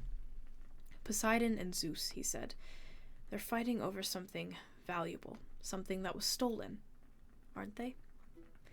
Chiron and Grover exchanged looks. Chiron sat forward in his wheelchair. How did you know that? My face felt... Oh, sorry. I read the other line in Chiron's voice. My face felt hot. I wish I hadn't opened my big mouth. The weather since Christmas has been weird, like the sea and the sky are fighting. Then I talked to Annabeth, and she'd overheard something about theft, and I've also been having these dreams. I knew it, Grover said. Hush, Satyr, Chiron ordered. But it is in his quest, Grover said his eyes were bright and with excitement. It must be. Only the Oracle can determine, Chiron stroked his bristly beard. Nevertheless, Percy, you are correct. Your father and Zeus are having their worst quarrel in centuries. They are fighting over something valuable that was stolen. To be precise, a lightning bolt. I laughed nervously. What? Do not take this lightly, Chiron warned. I am not talking about some tinfoil-covered zigzag you'll see in a second-grade play. I'm talking about a 2-foot-long cylinder of high-grade celestial bronze, capped on both ends with god-level explosives. Oh, Zeus's master bolt, Chiron said, getting worked up now. The symbol of his power for which all other lightning bolts are patterned. The first weapon made by Cyclops for the war against the Titans. The bolt that sheared the top off of Mount Etna and hurled Kronos from his throne. The master bolt which packs enough power to make mortal hydrogen bombs look like firecrackers. And it's missing? Stolen, Chiron said. By who? By whom? Chiron corrected. Once a teacher, always a teacher. By you. My mouth fell open. At least, Chiron held up a hand. That's what Zeus thinks. During the winter solstice, at the last council of the gods, Zeus and Poseidon had an argument. The usual nonsense. Mother Rhea always liked you best. Air disasters are more spectacular than sea disasters, etc. Afterward, Zeus realized his master bolt was missing, taken from the throne room under his nose. He immediately blamed Poseidon. Now, a god can't usurp another god's symbol of power directly, and that is forbidden by the most ancient of divine laws. But Zeus believes your father convinced a human hero to take it. But I didn't. Patience and listen, child, Chiron said. Zeus has good reason to be suspicious. The forges of the Cyclops are under the ocean, which gives Poseidon some influence over the makers of his brother's lightning. Zeus believes Poseidon has taken the Master Bolt, and is now secretly having the Cyclops build an arsenal of illegal copies, which might be used to topple Zeus from his throne. The only thing Zeus wasn't sure about was which hero Poseidon used to steal the bolt. Now, Poseidon has openly claimed you as his son. You were in New York over the winter holidays. You could have easily snuck into Olympus. Zeus believes he has found his thief. But I've never even been to Olympus. Zeus is crazy. Chiron and Grover glanced nervously at the sky. The clouds didn't seem to be parting around us, as Grover had promised. They were rolling straight over our valley, sealing us in like a coffin lid. Percy? Grover said. We don't use the C word to describe the Lord of the Sky. Perhaps paranoid, Chiron suggested. Then again, Poseidon had tried to unseat Zeus before. I believe that was question 38 on your final exam. He looked at me as if he actually expected me to remember question 38. How could anyone accuse me of stealing the gods' weapons? I couldn't even steal a slice of pizza from Gabe's poker party without getting busted. Chiron was waiting for an answer. Something about a golden net, I guessed. Poseidon and Hera and a few other gods. They, trapped Zeus and wouldn't let him out until he promised to be a better ruler, right? Correct, Chiron said. And Zeus has never trusted Poseidon since. Of course, Poseidon denies stealing the Master Bolt. He took great offense at the exact accusation. The two have been arguing back and forth for months, threatening war. And now, you've come along. The proverbial last straw. But I'm just a kid. Percy, Grover cut in. If you were Zeus and you already thought your brother was plotting to overthrow you, then your brother suddenly admitted he had broken the sacred oath he took after World War II that his father, a new mortal hero who might use a weapon against you. Wouldn't that put a twist in your toga? But I didn't do anything. Poseidon, my dad, he really didn't have this Master Bolt stolen, did he? Chiron sighed. Most thinking observers would agree that thievery is not Poseidon's style. But the sea god is too proud to try to be convincing Zeus of that. Zeus has demanded that Poseidon return the bolt by the summer solstice. That's June 21st, 10 days from now. Poseidon wants an apology for being called a thief the same day. I hope that diplomacy will prevail, that Hera or Demeter or Hestia would make the two brothers see sense. But your arrival has inflamed Zeus's temper. Now neither god will back down, unless someone intervenes, unless the master of the bolt is found and returned to Zeus before the solstice. There will be a war. And do you know what a full-fledged war would look like, Percy? Bad, I guess? Imagine the world's worst chaos. Nature at war with itself. Olympians forced to choose sides between Zeus and Poseidon. Destruction, carnage, millions dead.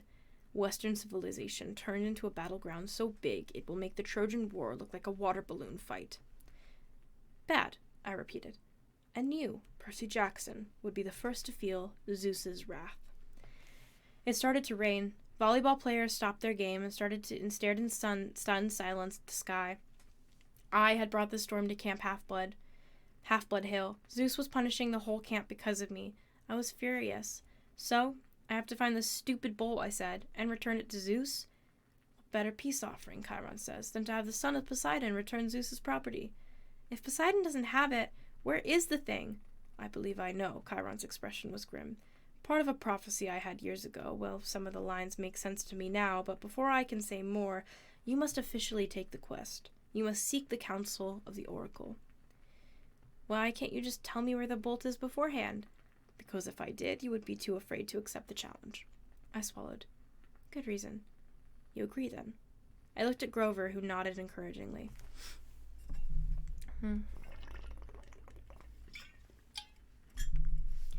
Easy for him. I was the one Zeus wanted to kill. All right, I said. It's better than being turned into a dolphin. Then it's time you consult the oracle, Chiron said. Go upstairs, Percy. To the attic. When you come back down, assuming you're still sane, we will talk more. All right. 4 flights up, the stairs ended under a green trapdoor. I pulled the cord. The door swung down, and a wooden ladder clattered into place. The warm air from the above smelled like mildew and rotten wood and something else, a smell I remembered from biology class. Reptiles. The smell of snakes. I held my breath and climbed. The attic was filled with Greek hero junk. Armor stands covered in cobwebs, once bright shields pitted with rust, old leather streamer trunks plastered with stickers saying Ithaca, Circle's Isle, and Land of the Amazons. One long table was stacked with glass jars filled with pickled things, severed hairy claws, huge yellow eyes, various other parts of monsters. A dusty mounted trophy on the wall looked like this giant snake's head, but with horns and a full set of shark's teeth. The plaque read, Hydra Head, No. 1, Woodstock, New York, 1969. By the window, sitting in a wooden tripod stool, was the most gruesome memento of all. A mummy. Not the wrapped-up cloth kind, but a human female body shriveled into a husk. She wore a tie-dye sundress, lots of beaded necklaces, and a headband over long black hair. The skin of her face was thin and leathery over her skull, and her eyes were glassy white slits, as if the real eyes had been replaced by marbles. She'd been dead a long, long time. Looking at her sent chills up my back, and that was before she sat up in her stool and opened her mouth.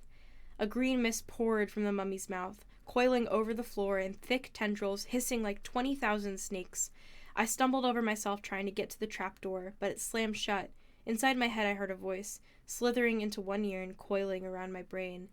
I am the spirit of Delphi, speaker of the prophecies of Phoebus Apollo, slayer of the mighty Python.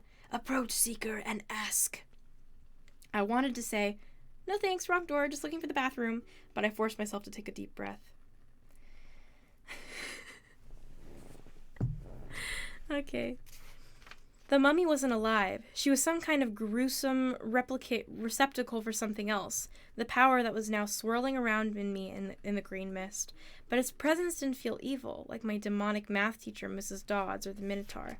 It felt more like the three fates I'd seen knitting in the yarn outside the highway fruit stand. Ancient, powerful, and definitely not human.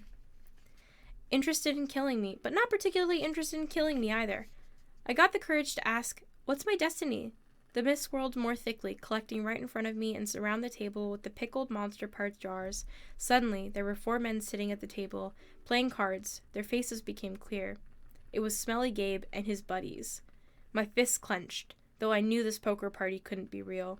It was an illusion made out of mist. Gabe turned towards me and spoke in the rasping voice of the oracle. You shall go west and face the gods who has turned. His buddy on the right looked up and said in the same voice, You shall find what was stolen and see it safely returned. The guy on the left threw in 2 poker chips, then said, You shall betray by one who calls you a friend.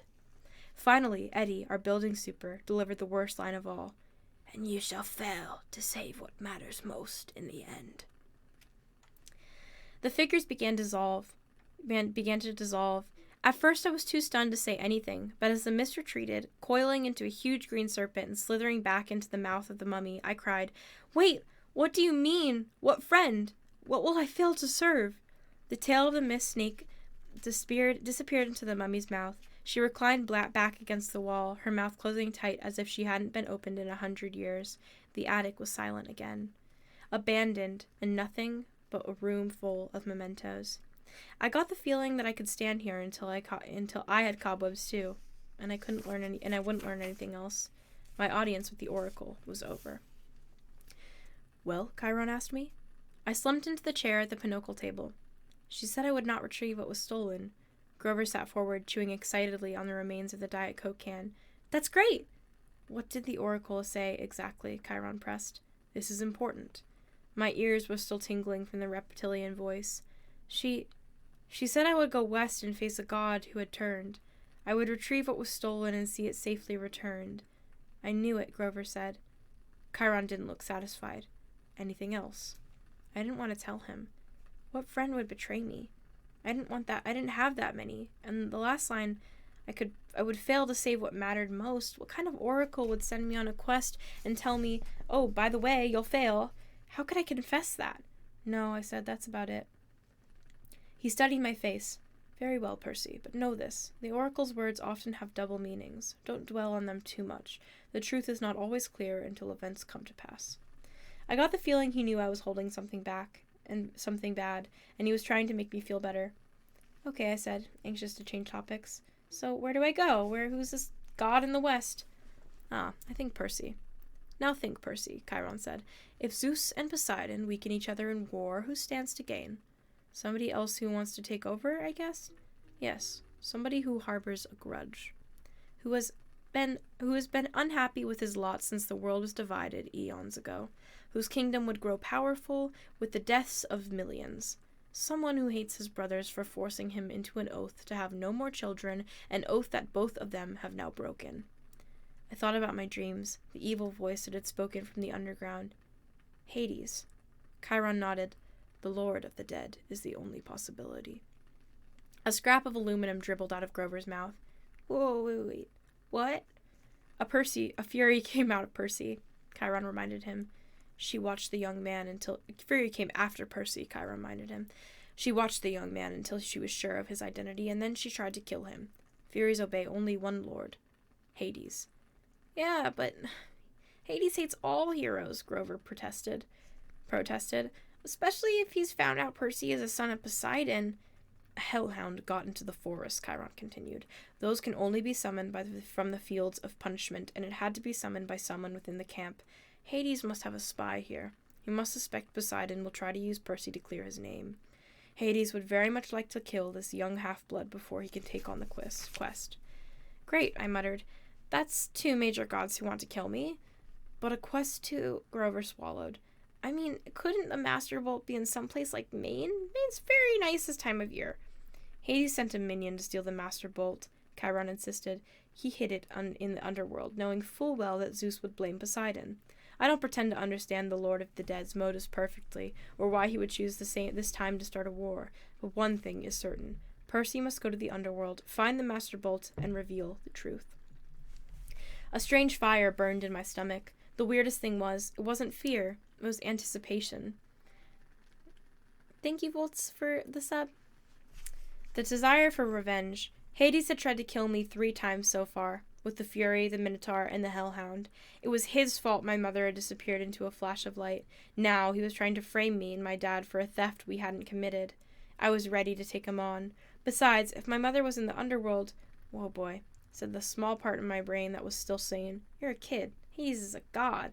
Grover was trembling. He started eating Pinochle cards like potato chips. The poor guy needed to complete a quest with me so he could get his searcher's license, whatever that was, but how could I ask him to do this quest, especially when the Oracle said I was destined to fail? This was suicide. Look, if we know it's Hades, I told Chiron. Why can't we just tell the other gods? Zeus or Poseidon could go down to the underworld and bust some heads. Suspecting and knowing are not the same, Chiron said. Besides, even if the other gods suspect Hades, and I imagine Poseidon does, they couldn't retrieve the bolt themselves. Gods cannot cross into each other's territories except by invitation. That is another ancient rule. Heroes, on the other hand, have certain privileges. They can go anywhere, challenge anyone, as long as they're bold enough and strong enough to do it. No god can be held responsible for a hero's actions. Why do you think the gods always operate through humans? You're saying I'm being used. I'm saying it's no accident Poseidon has claimed you now. It's a very risky gamble, but he's in a desperate situation, and he needs you. My dad needs me. Emotions rolled around inside me like bits of glass in a kaleidoscope. I didn't know whether to feel resentful or grateful or happy or angry. Poseidon had ignored me for 12 years. Now suddenly he needed me? Well, I looked at Chiron. You know, I was Poseidon's son all along, haven't you? I had my suspicions. As I said, I've spoken to the Oracle too. I got the feeling there was a lot he wasn't telling me about his prophecy, but I decided I wouldn't worry about that right now. After all, I was holding back information too. So let me get this straight, I said. I'm supposed to go to the underworld and confront the Lord of the Dead. Check, Chiron said. Find the most powerful weapon in the universe. Check. And get it back to Olympus before the summer solstice in 10 days. That's about right. I looked at Grover, who gulped down the Ace of Hearts. Did I mention that Maine is very nice at this time of year? He asked weakly. You don't have to go, I told him. I can't ask that of you. Oh, he shifted his hooves. No, it's just that Satyr's an underground place as well.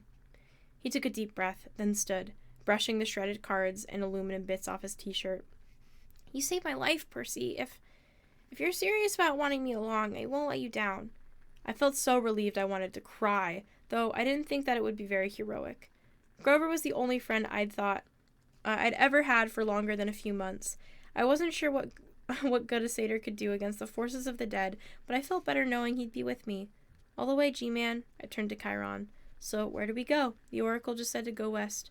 The entrance to the underworld is always on the west. It moves from age to age, just like like Olympus. Right now, of course, it's in America. Where? Chiron looked surprised. I thought that would be obvious enough. The entrance to the underworld is in Los Angeles. Facts. Oh, I said. Naturally, we just get in a plane. No, Grover shrieked. Percy, what are you thinking? Have you ever been on a plane in your life? I shook my head, feeling embarrassed. My mom had never taken me anywhere by plane. She'd always said that we didn't have the money. Besides, her parents had died in a plane crash. Percy, think, Chiron said. You are the son of the sea god, your father's bitterest rival, Zeus, lord of the sky. Your mother knew better than to trust you in an airplane. You would be in Zeus's domain. You would never come down again alive. Overheard lightning crackle, thunder boomed. Okay, I said, determined not to look into the storm, so I'll travel overland. That's right, Chiron said. 2 companions may accompany you. Grover is one, the other has already volunteered if you will accept her help. Gee, I said, finding surprise. Who else would want to be stupid enough to volunteer for a quest like this? The air shimmered behind Chiron. Annabeth became visible, stuffing her Yankees cap into her back pocket.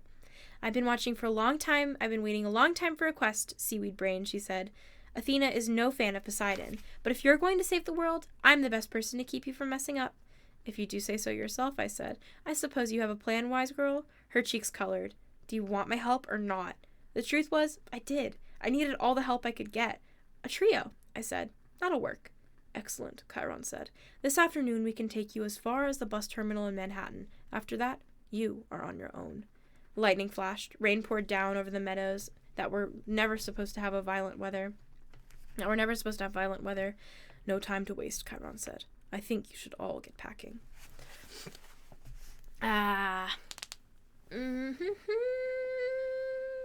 No rights for LA. LA deserves rights, period. I don't know about that, bud. I have 2 bug bites on my arm, and they're really itchy, and I can't stop itching them. They're really itchy, and they're very swollen. And they're really hot, and my arm looks broken. Because they're so swollen.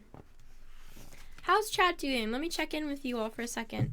Don't itch them, but they're so itchy. Feels so good to itch. Y'all doing okay? Thank you for reading this. You're very welcome.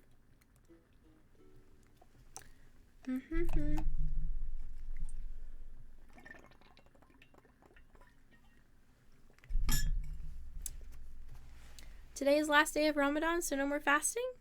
Very close. Happy Ramadan, by the way. Okay, this chapter is a little bit shorter. I have 14 minutes to get through it, so let's do it. Chapter 10. I ruin a perfectly good bus. It didn't take me long to pack. I decided to leave the Minotaur's horn in my cabin, which left me only an extra change of clothes and a toothbrush to stuff in my backpack. Grover had found for me. The camp store loaned me $100 in mortal money and 20 gold drachmas. The coins were as big as a Girl Scout cookie and had images of various Greek gods stamped on one side and the Empire State Building on the other. The ancient mortal drachmas had been silver, Chiron told us, but Olympians never used less than pure gold. Chiron said that the coins might come in handy for non-mortal transactions, whatever that meant.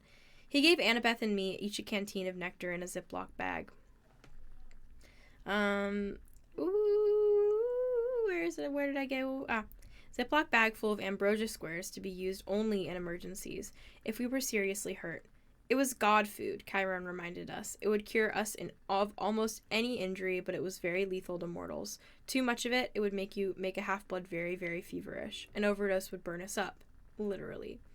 Annabeth was bringing her magic Yankees cap, which she had told me had been a 12th birthday present from her mom. She carried a book of her famous classical architecture written in ancient Greek to read when she got bored, and a long bronze knife hidden in her shirt sleeve. I was sure the knife would get busted the first time we went through a metal detector. Grover wore his fake feet and his pants to pass as human. He wore a green Rasta-style cap because when it rained, his curly hair flattened and you could see just the tips of his horns. His bright orange backpack was full of scrap metal and apples to snack on. In his pocket was a set of reed pipes his daddy goat had carved for him, even though he only knew 2 songs. Mozart's Piano Concerto in No 12 and Hilary Duff's So Yesterday, both of which sounded pretty bad on reed pipes. We waved goodbye to other campers, took one last look at the strawberry fields, the oceans, and the big house, and then hiked up Half-Blood Hill to the tall pine tree that used to be Talia, daughter of Zeus. I'm too quiet? Just turn up the volume then. Come on. Chiron was waiting for us in the wheelchair. Next to him stood the surfer dude I'd seen when I was recovering in the sick room. According to Grover, the guy was the camp's head of security. He supposedly had eyes all over his body so he could never be surprised. Today, though, he was wearing a chauffeur's uniform, so I could only see extra peepers on his hands, face, and neck. This is Arcus, Chiron told me. He will drive you into the city, and keep an eye on things as well. I heard footsteps behind us. Luke came running up the hill, carrying a pair of basketball shoes. Hey, he panted. Glad I caught you. My volume's low? My gain is turned all the way up, so I don't know. I think it's just an issue on other people's things. Annabeth blushed, the way she always did when Luke was around. I just wanted to say good luck, Luke told me, and I thought, maybe you could use these. He handed me the sneakers, which looked pretty normal. They even smelled kind of normal. Luke said, Maya! Wait, you're joking. Look. Look it right there. It's my name. Ah, it's my name. That is me. White bird wings sprouted off the heel, startling me so much, I dropped them. The shoes flapped around in the ground until the wings folded and disappeared. Awesome, Grover said. Luke smiled. Those served me well when I was on my quest. Gift from Dad. Of course, I don't use them much these days. His expression turned sad. I didn't know what to say. It was cool enough that Luke had come to say goodbye. I'd been afraid he might resent me for getting so much attention these last few days, but here he was giving me a magic gift. It made me blush almost as much as Annabeth. Hey, man, I said. Thanks. Luke, listen, Percy. Luke looked uncomfortable. A lot of hopes are riding on you, so just kill some monsters for me, okay? We shook hands. Luke patted Grover's head between his horns and gave a goodbye hug to Annabeth, who looked like she might pass out. After Luke was gone, I told her, You're hyperventilating. I'm not. You let him capture the flag instead of you, didn't you? Oh, why do I want to go anywhere with you, Percy? She stomped down the other side of the hill, where a white SUV waited on the shoulder of the road. Argus followed, jingling his car keys. I picked up the flying shoes and had a sudden bad feeling. I looked at Chiron. I won't be able to use these, will I? He shook his head. Luke meant well, Percy, but taking to the air, that would not be wise for you. I nodded, disappointed, but then I got an idea. Hey, Grover, you want a magic item? His eyes lit up. Me? Pretty soon we'd lace the sneakers over his fake feet, and the world's first flying goat boy was ready for launch. Maya! He shouted. He got off the ground okay. Oopsie. See, that's the thing. If I turn it up too loud, when I increase my volume, I don't want to make people's earbuds go too loud. No spoilers! If you know the story, no spoilers! Maya, he shouted. He got off the ground okay, but then fell over sideways so his backpack dragged through the grass. The wing shoes kept bucking up and down like tiny broncos. Practice, Chiron called after him. You just need practice. Ah! Grover went flying sideways down the hill like a possessed lawnmower heading towards the van. Before I could follow, Chiron caught my arm. I should have trained you better, Percy, he said. If only I had more time. Hercules, Jason, they all got more training. That's okay. I just wish... I stopped myself because I was about to sound like a little brat. I was wishing my dad had given me a cool magic item to help on the quest, something as good as Luke's flying shoes or Annabeth's invisible cap. What am I thinking? Chiron cried. I can't let you get away without this. He pulled a pen from his coat pocket and handed it to me. It was an ordinary, disposable, ballpoint, black ink, removable cap. Probably cost 30 cents. Gee, I said, thanks. Percy, that's a gift from your father. I've kept it for years, not knowing you were who I was waiting for, but the prophecy is clear to me now. You are the one. I remember the field trip to the Metropolitan Museum of Art, where I'd vaporized Mrs. Dodds. Chiron had thrown me a pen that turned into a sword. Could this be? I took off the cap, and the pen grew larger and heavier in my hand. In half a second, I held a shimmering bronze sword with a double-edged blade, the light leather wrapped grip, and a flat hilt riveted with gold studs. It was the first weapon that actually felt balanced in my hand. This is a pen. The sword has a long and tragic history that we need to not go into, Chiron told me. Its name is Anaklusmos. Anaklusmos.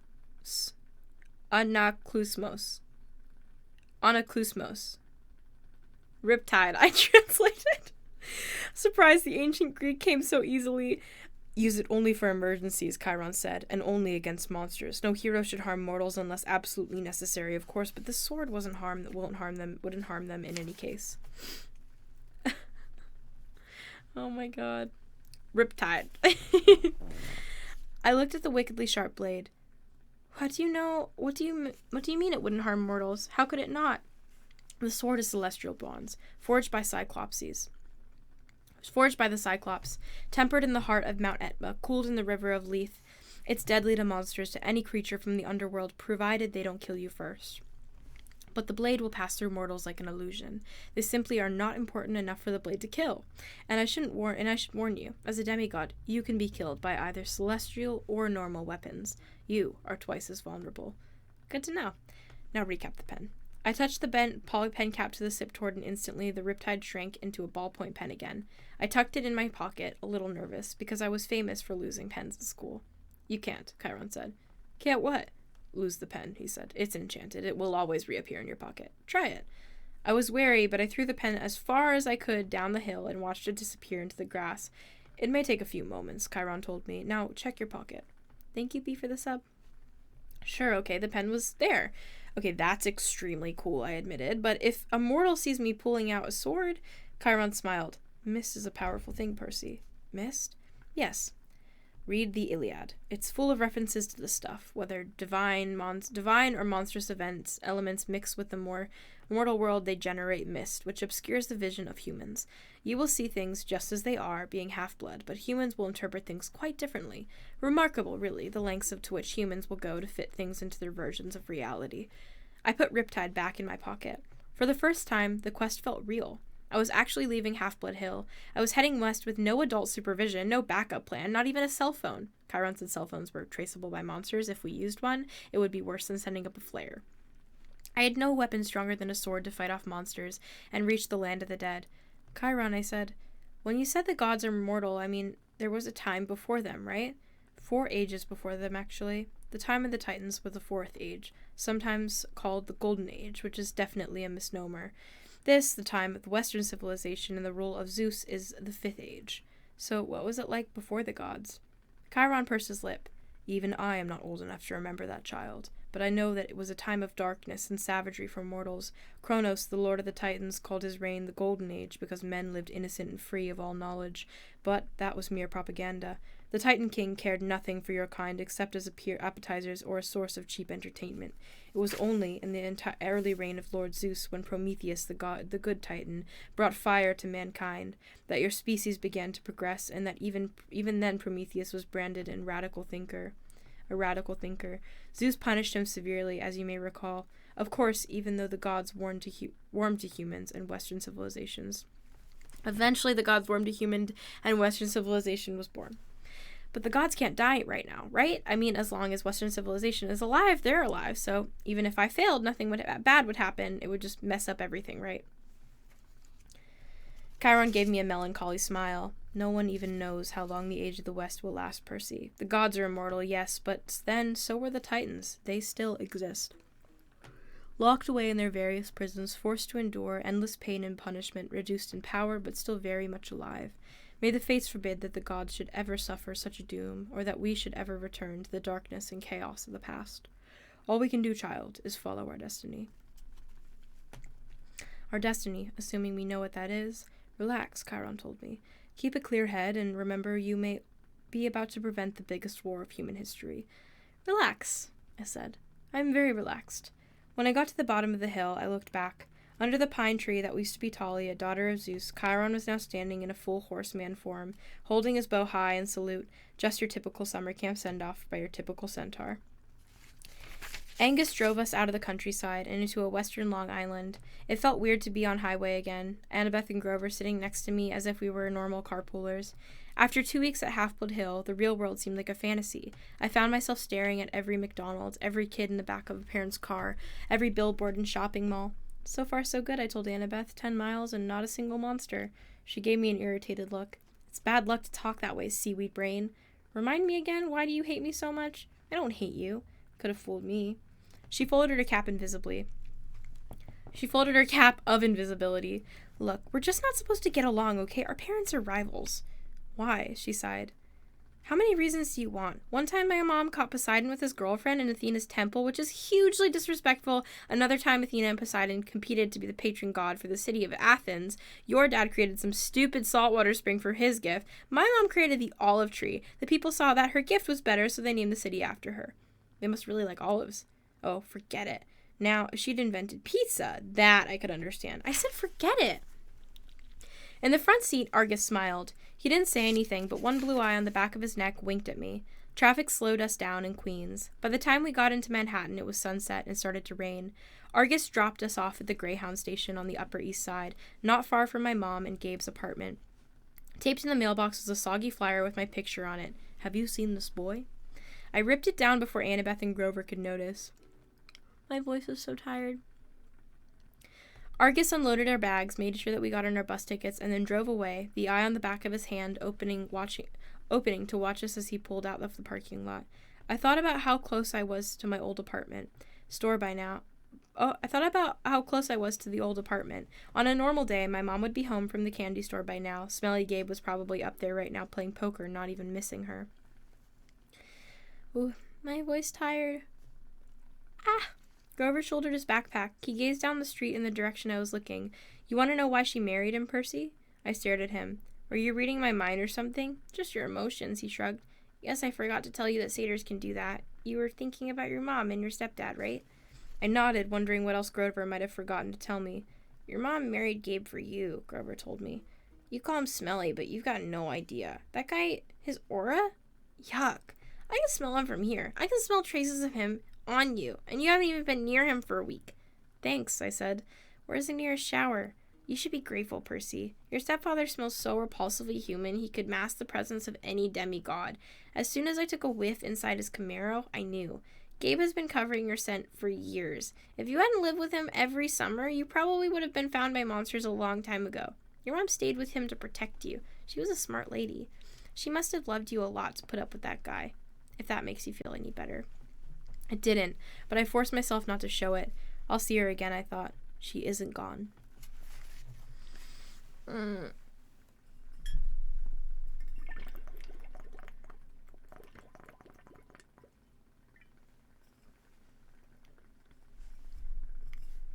Hydration.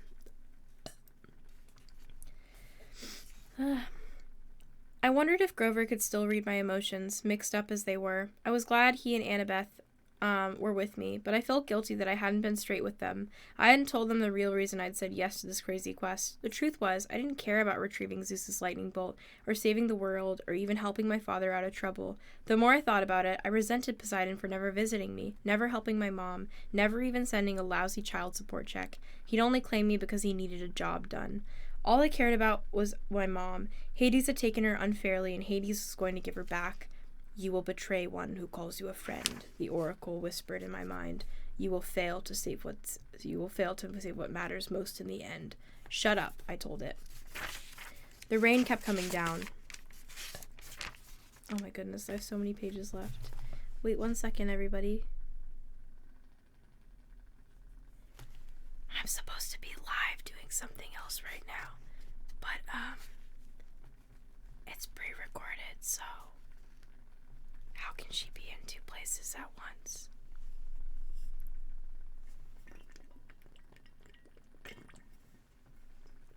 Do the other thing. See, the thing is that I did the other thing, but I guess it's supposed to seem like I'm doing it at that time, but I'm currently live reading you a book and I would much rather be doing this.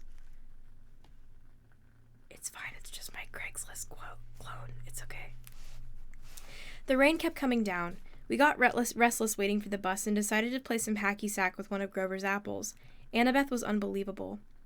She could bounce the apple off her knee, her elbow, her shoulder, whatever. I wasn't too bad myself. The game ended when I tossed the apple towards Grover and it got too close to his mouth. In one mega goat bite, our hacky sack disappeared. Oh wait, hold on. Oh yeah, I am supposed to be doing that thing. Never mind. Grover blushed. She tried to apologize, but Annabeth and I were too busy cracking up. Wait, did pre-recorded thing already happen?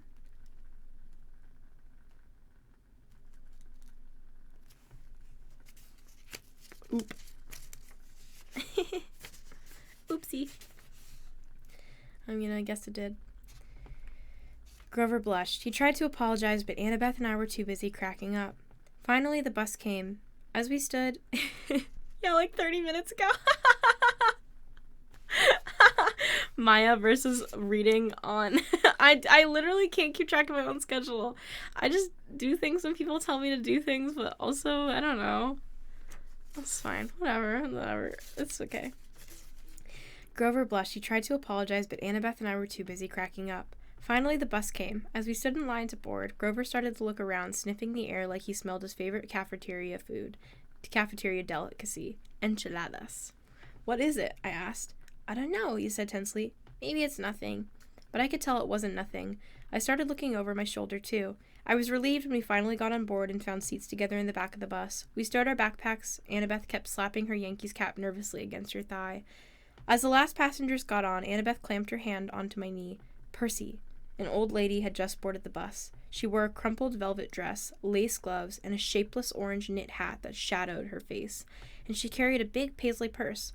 When she tilted her head up, her black eyes glittered, and my heart skipped a beat. It was Mrs. Dodds, older, more withered, but definitely the same evil face. I scrunched down in my seat. Behind her came two more old ladies, one in a green hat, one in a purple hat. Otherwise, they looked exactly like Mrs. Dodds. Same gnarled hands, paisley handbags, wrinkled velvet dresses, triple demon grandmothers. They sat in the front row, right behind the driver. The two in the aisle crossed their legs over the walkway, making an X. It was casual enough, but it sent a clear message. Nobody leaves. The bus pulled out of the station, and we headed through the slick streets of Manhattan. She didn't stay dead long, I said, trying to keep my voice from quivering. "I thought you said they would be dispelled for a lifetime." "I said if you're lucky," Annabeth said. "You're obviously not." "All three of them?" Grover whimpered. "Demortalis." "It's okay," Annabeth said, obviously thinking hard. "The Furies. The three worst monsters from the underworld. No problem. We'll just slip out the window." "They don't open," Grover moaned. "A back exit?" she suggested. There wasn't one. Even if there had been, it wouldn't have helped. By the time we were on 9th Avenue, heading for Lincoln Tunnel, "They won't attack us with the witness around," I said. "Will they?" "Mortals don't have good eyes," Annabeth reminded me. "Their brains can only process what they see through the mist. They'll see three old ladies killing us, won't they?" She thought about it. "Hard to say, but we can't count on mortals for help. Maybe an emergency exit in the roof?" We hit the Lincoln Tunnel, and the bus went dark except for the... Nope. I thought there was one. There wasn't. We hit the Lincoln Tunnel, and the bus went dark except for the running lights down the aisle. It was eerily quiet without the sound of the rain.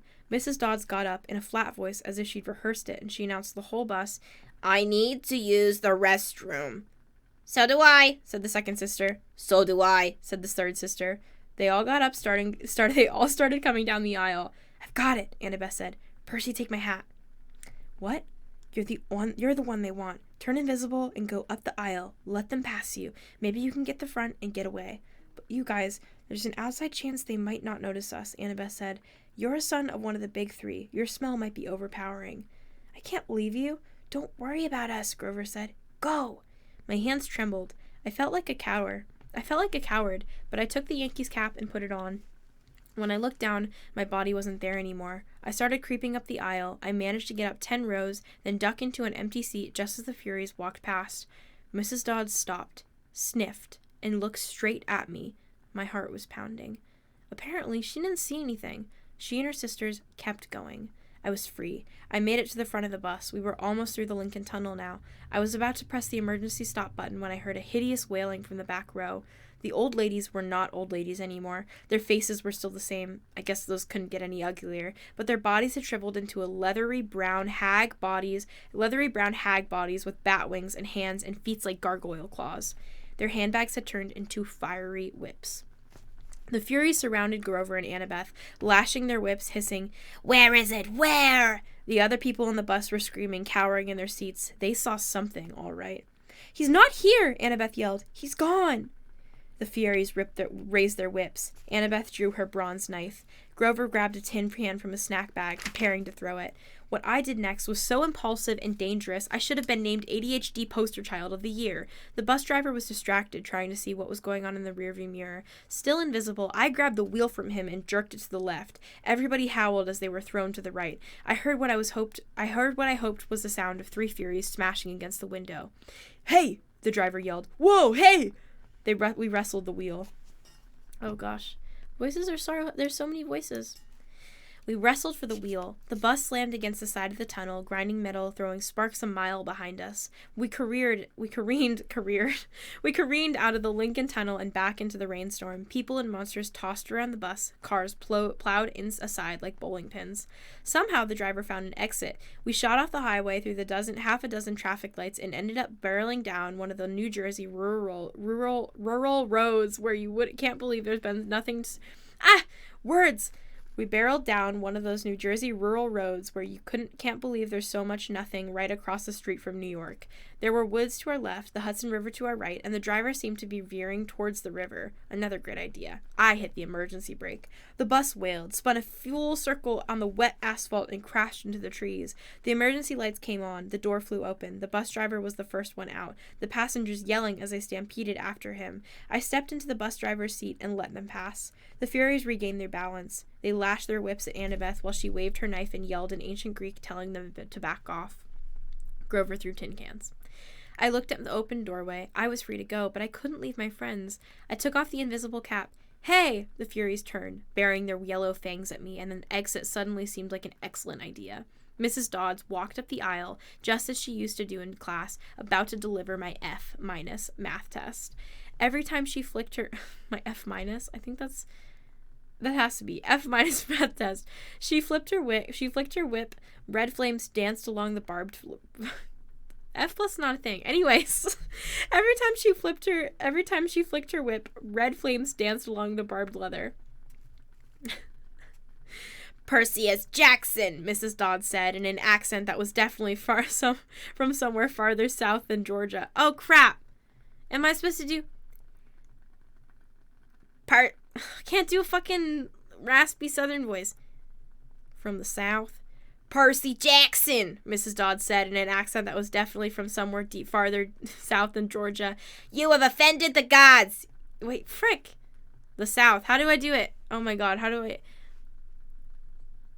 Don't worry about it. Oh, don't worry about it, sweetheart. Okay, that's how I do it. You have offended... I can't fucking do it. It's like a New Yorker accent still. We're gonna pretend she's from New York. It's fine. You have offended the gods. You shall die. I liked you better as a math teacher, I told her. She growled. Annabeth and Grover moved up towards the Furies cautiously, looking for an opening. I took the ballpoint pen out of my pocket and uncapped it. Riptide elongated into a shimmering double-edged sword. The Furies hesitated. Mrs. Dodds had felt Riptide's blade before. She obviously didn't like seeing it again. Submit now, she hissed, or you will suffer eternal torment. Nice try, I told her. Percy, look out, Annabeth cried. Mrs. Dodds lashed her whip around my sword hand while the Furies on either side lunged at me. My hand felt like it was wrapped in molten lead, but I managed not to drop Riptide. I struck the Fury in the left with its hilt, sending her toppling backwards into a seat. I turned and sliced the Fury on the right as soon as the blade connected with her neck. She screamed and exploded into dust. Annabeth got Mrs. Dodds into a wrestler's hold and yanked her backwards while Grover ripped the whip out of her hands. Ow! He yelled. Ow! Hot, hot! The Fury I'd hilt slammed came at me again, talons ready, but I swung Riptide as she broke open like a piñata. Mrs. Dodds was trying to get Annabeth off her back. She kicked, clawed, hissed and bit, but Annabeth held on while Grover got Mrs. Dodds' leg tied up in her own whip. Finally, they both shoved her backwards into the aisle. Mrs. Dodds tried to get up, but she didn't have any room to flap her bat wings, so she kept falling down. Zeus will destroy you, she promised. Hades will have your soul. Ancient Greek Brachusmeus Vescamini. Sounds like pasta. I yelled, but that wasn't sure where Latin came from. I think it meant eat my pants. Thunder shook the bus. The hair rose out on the back of my neck. Get out! Annabeth yelled at me. Now! I didn't need any encouragement. We rushed outside and found other passengers wandering around in a daze. My dad was here. Sorry, Dad. Bye. We rushed outside and found other passengers wandering around in a daze, arguing with the driver or running around in circles yelling, "We're gonna die!" A Hawaiian-shirted tourist with a camera snapped my photograph before I could recover my sword. Our bags, Grover realized. We left our... Boom! The windows of the bus exploded as the passengers ran for cover. Lightning shredded a huge crater in the roof, but an angry wail from inside told me Mrs. Dodds was not yet dead. Run! Annabeth yelled. She's calling for reinforcements. We have to get out of here. We plunged into the woods as the rain poured down, the bus in flames behind us, and nothing but darkness ahead. All right. I am done. We finished chapter 10. It only took 2 hours. And yay! Let me know if you guys want another reading stream on Sunday.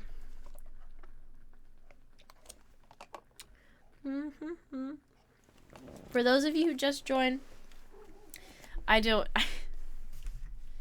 you text me? My father didn't even text me to let me know if I wanted anything from Whole Foods. He could have texted me. I'm not going to check Twitch chat. Psh, psh. I can definitely do another reading stream on Sunday. I will do that. We can read. Let me check how long the length is for the next 5 chapters. 11 through 15.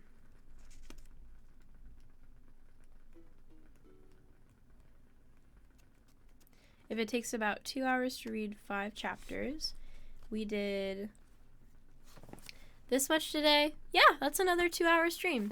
So I will do that next time. And then we'll have finished reading Percy Jackson sometime next week. I'll probably just do these for a little while because I think it's a little bit easier. Although it's tiring for my voice, I still enjoy it. Yeah. Yeah. But we will start on chapter 15 next time. Yeah. Wait, no. 16. 16 next time. Thank you guys so much for sitting in and listening. If you're just joining, this whole thing's pre-recorded. Not pre-recorded. Recorded, so that way you can go back on it and listen to the whole thing. I'll probably even listen to it because when I'm reading it, I don't even know if I fully understand what's going on in the story. I'm too focused on trying to make sure I speak English accurately. But I hope you all have a good weekend, and I'll see you on Sunday. All right. Goodbye, everybody.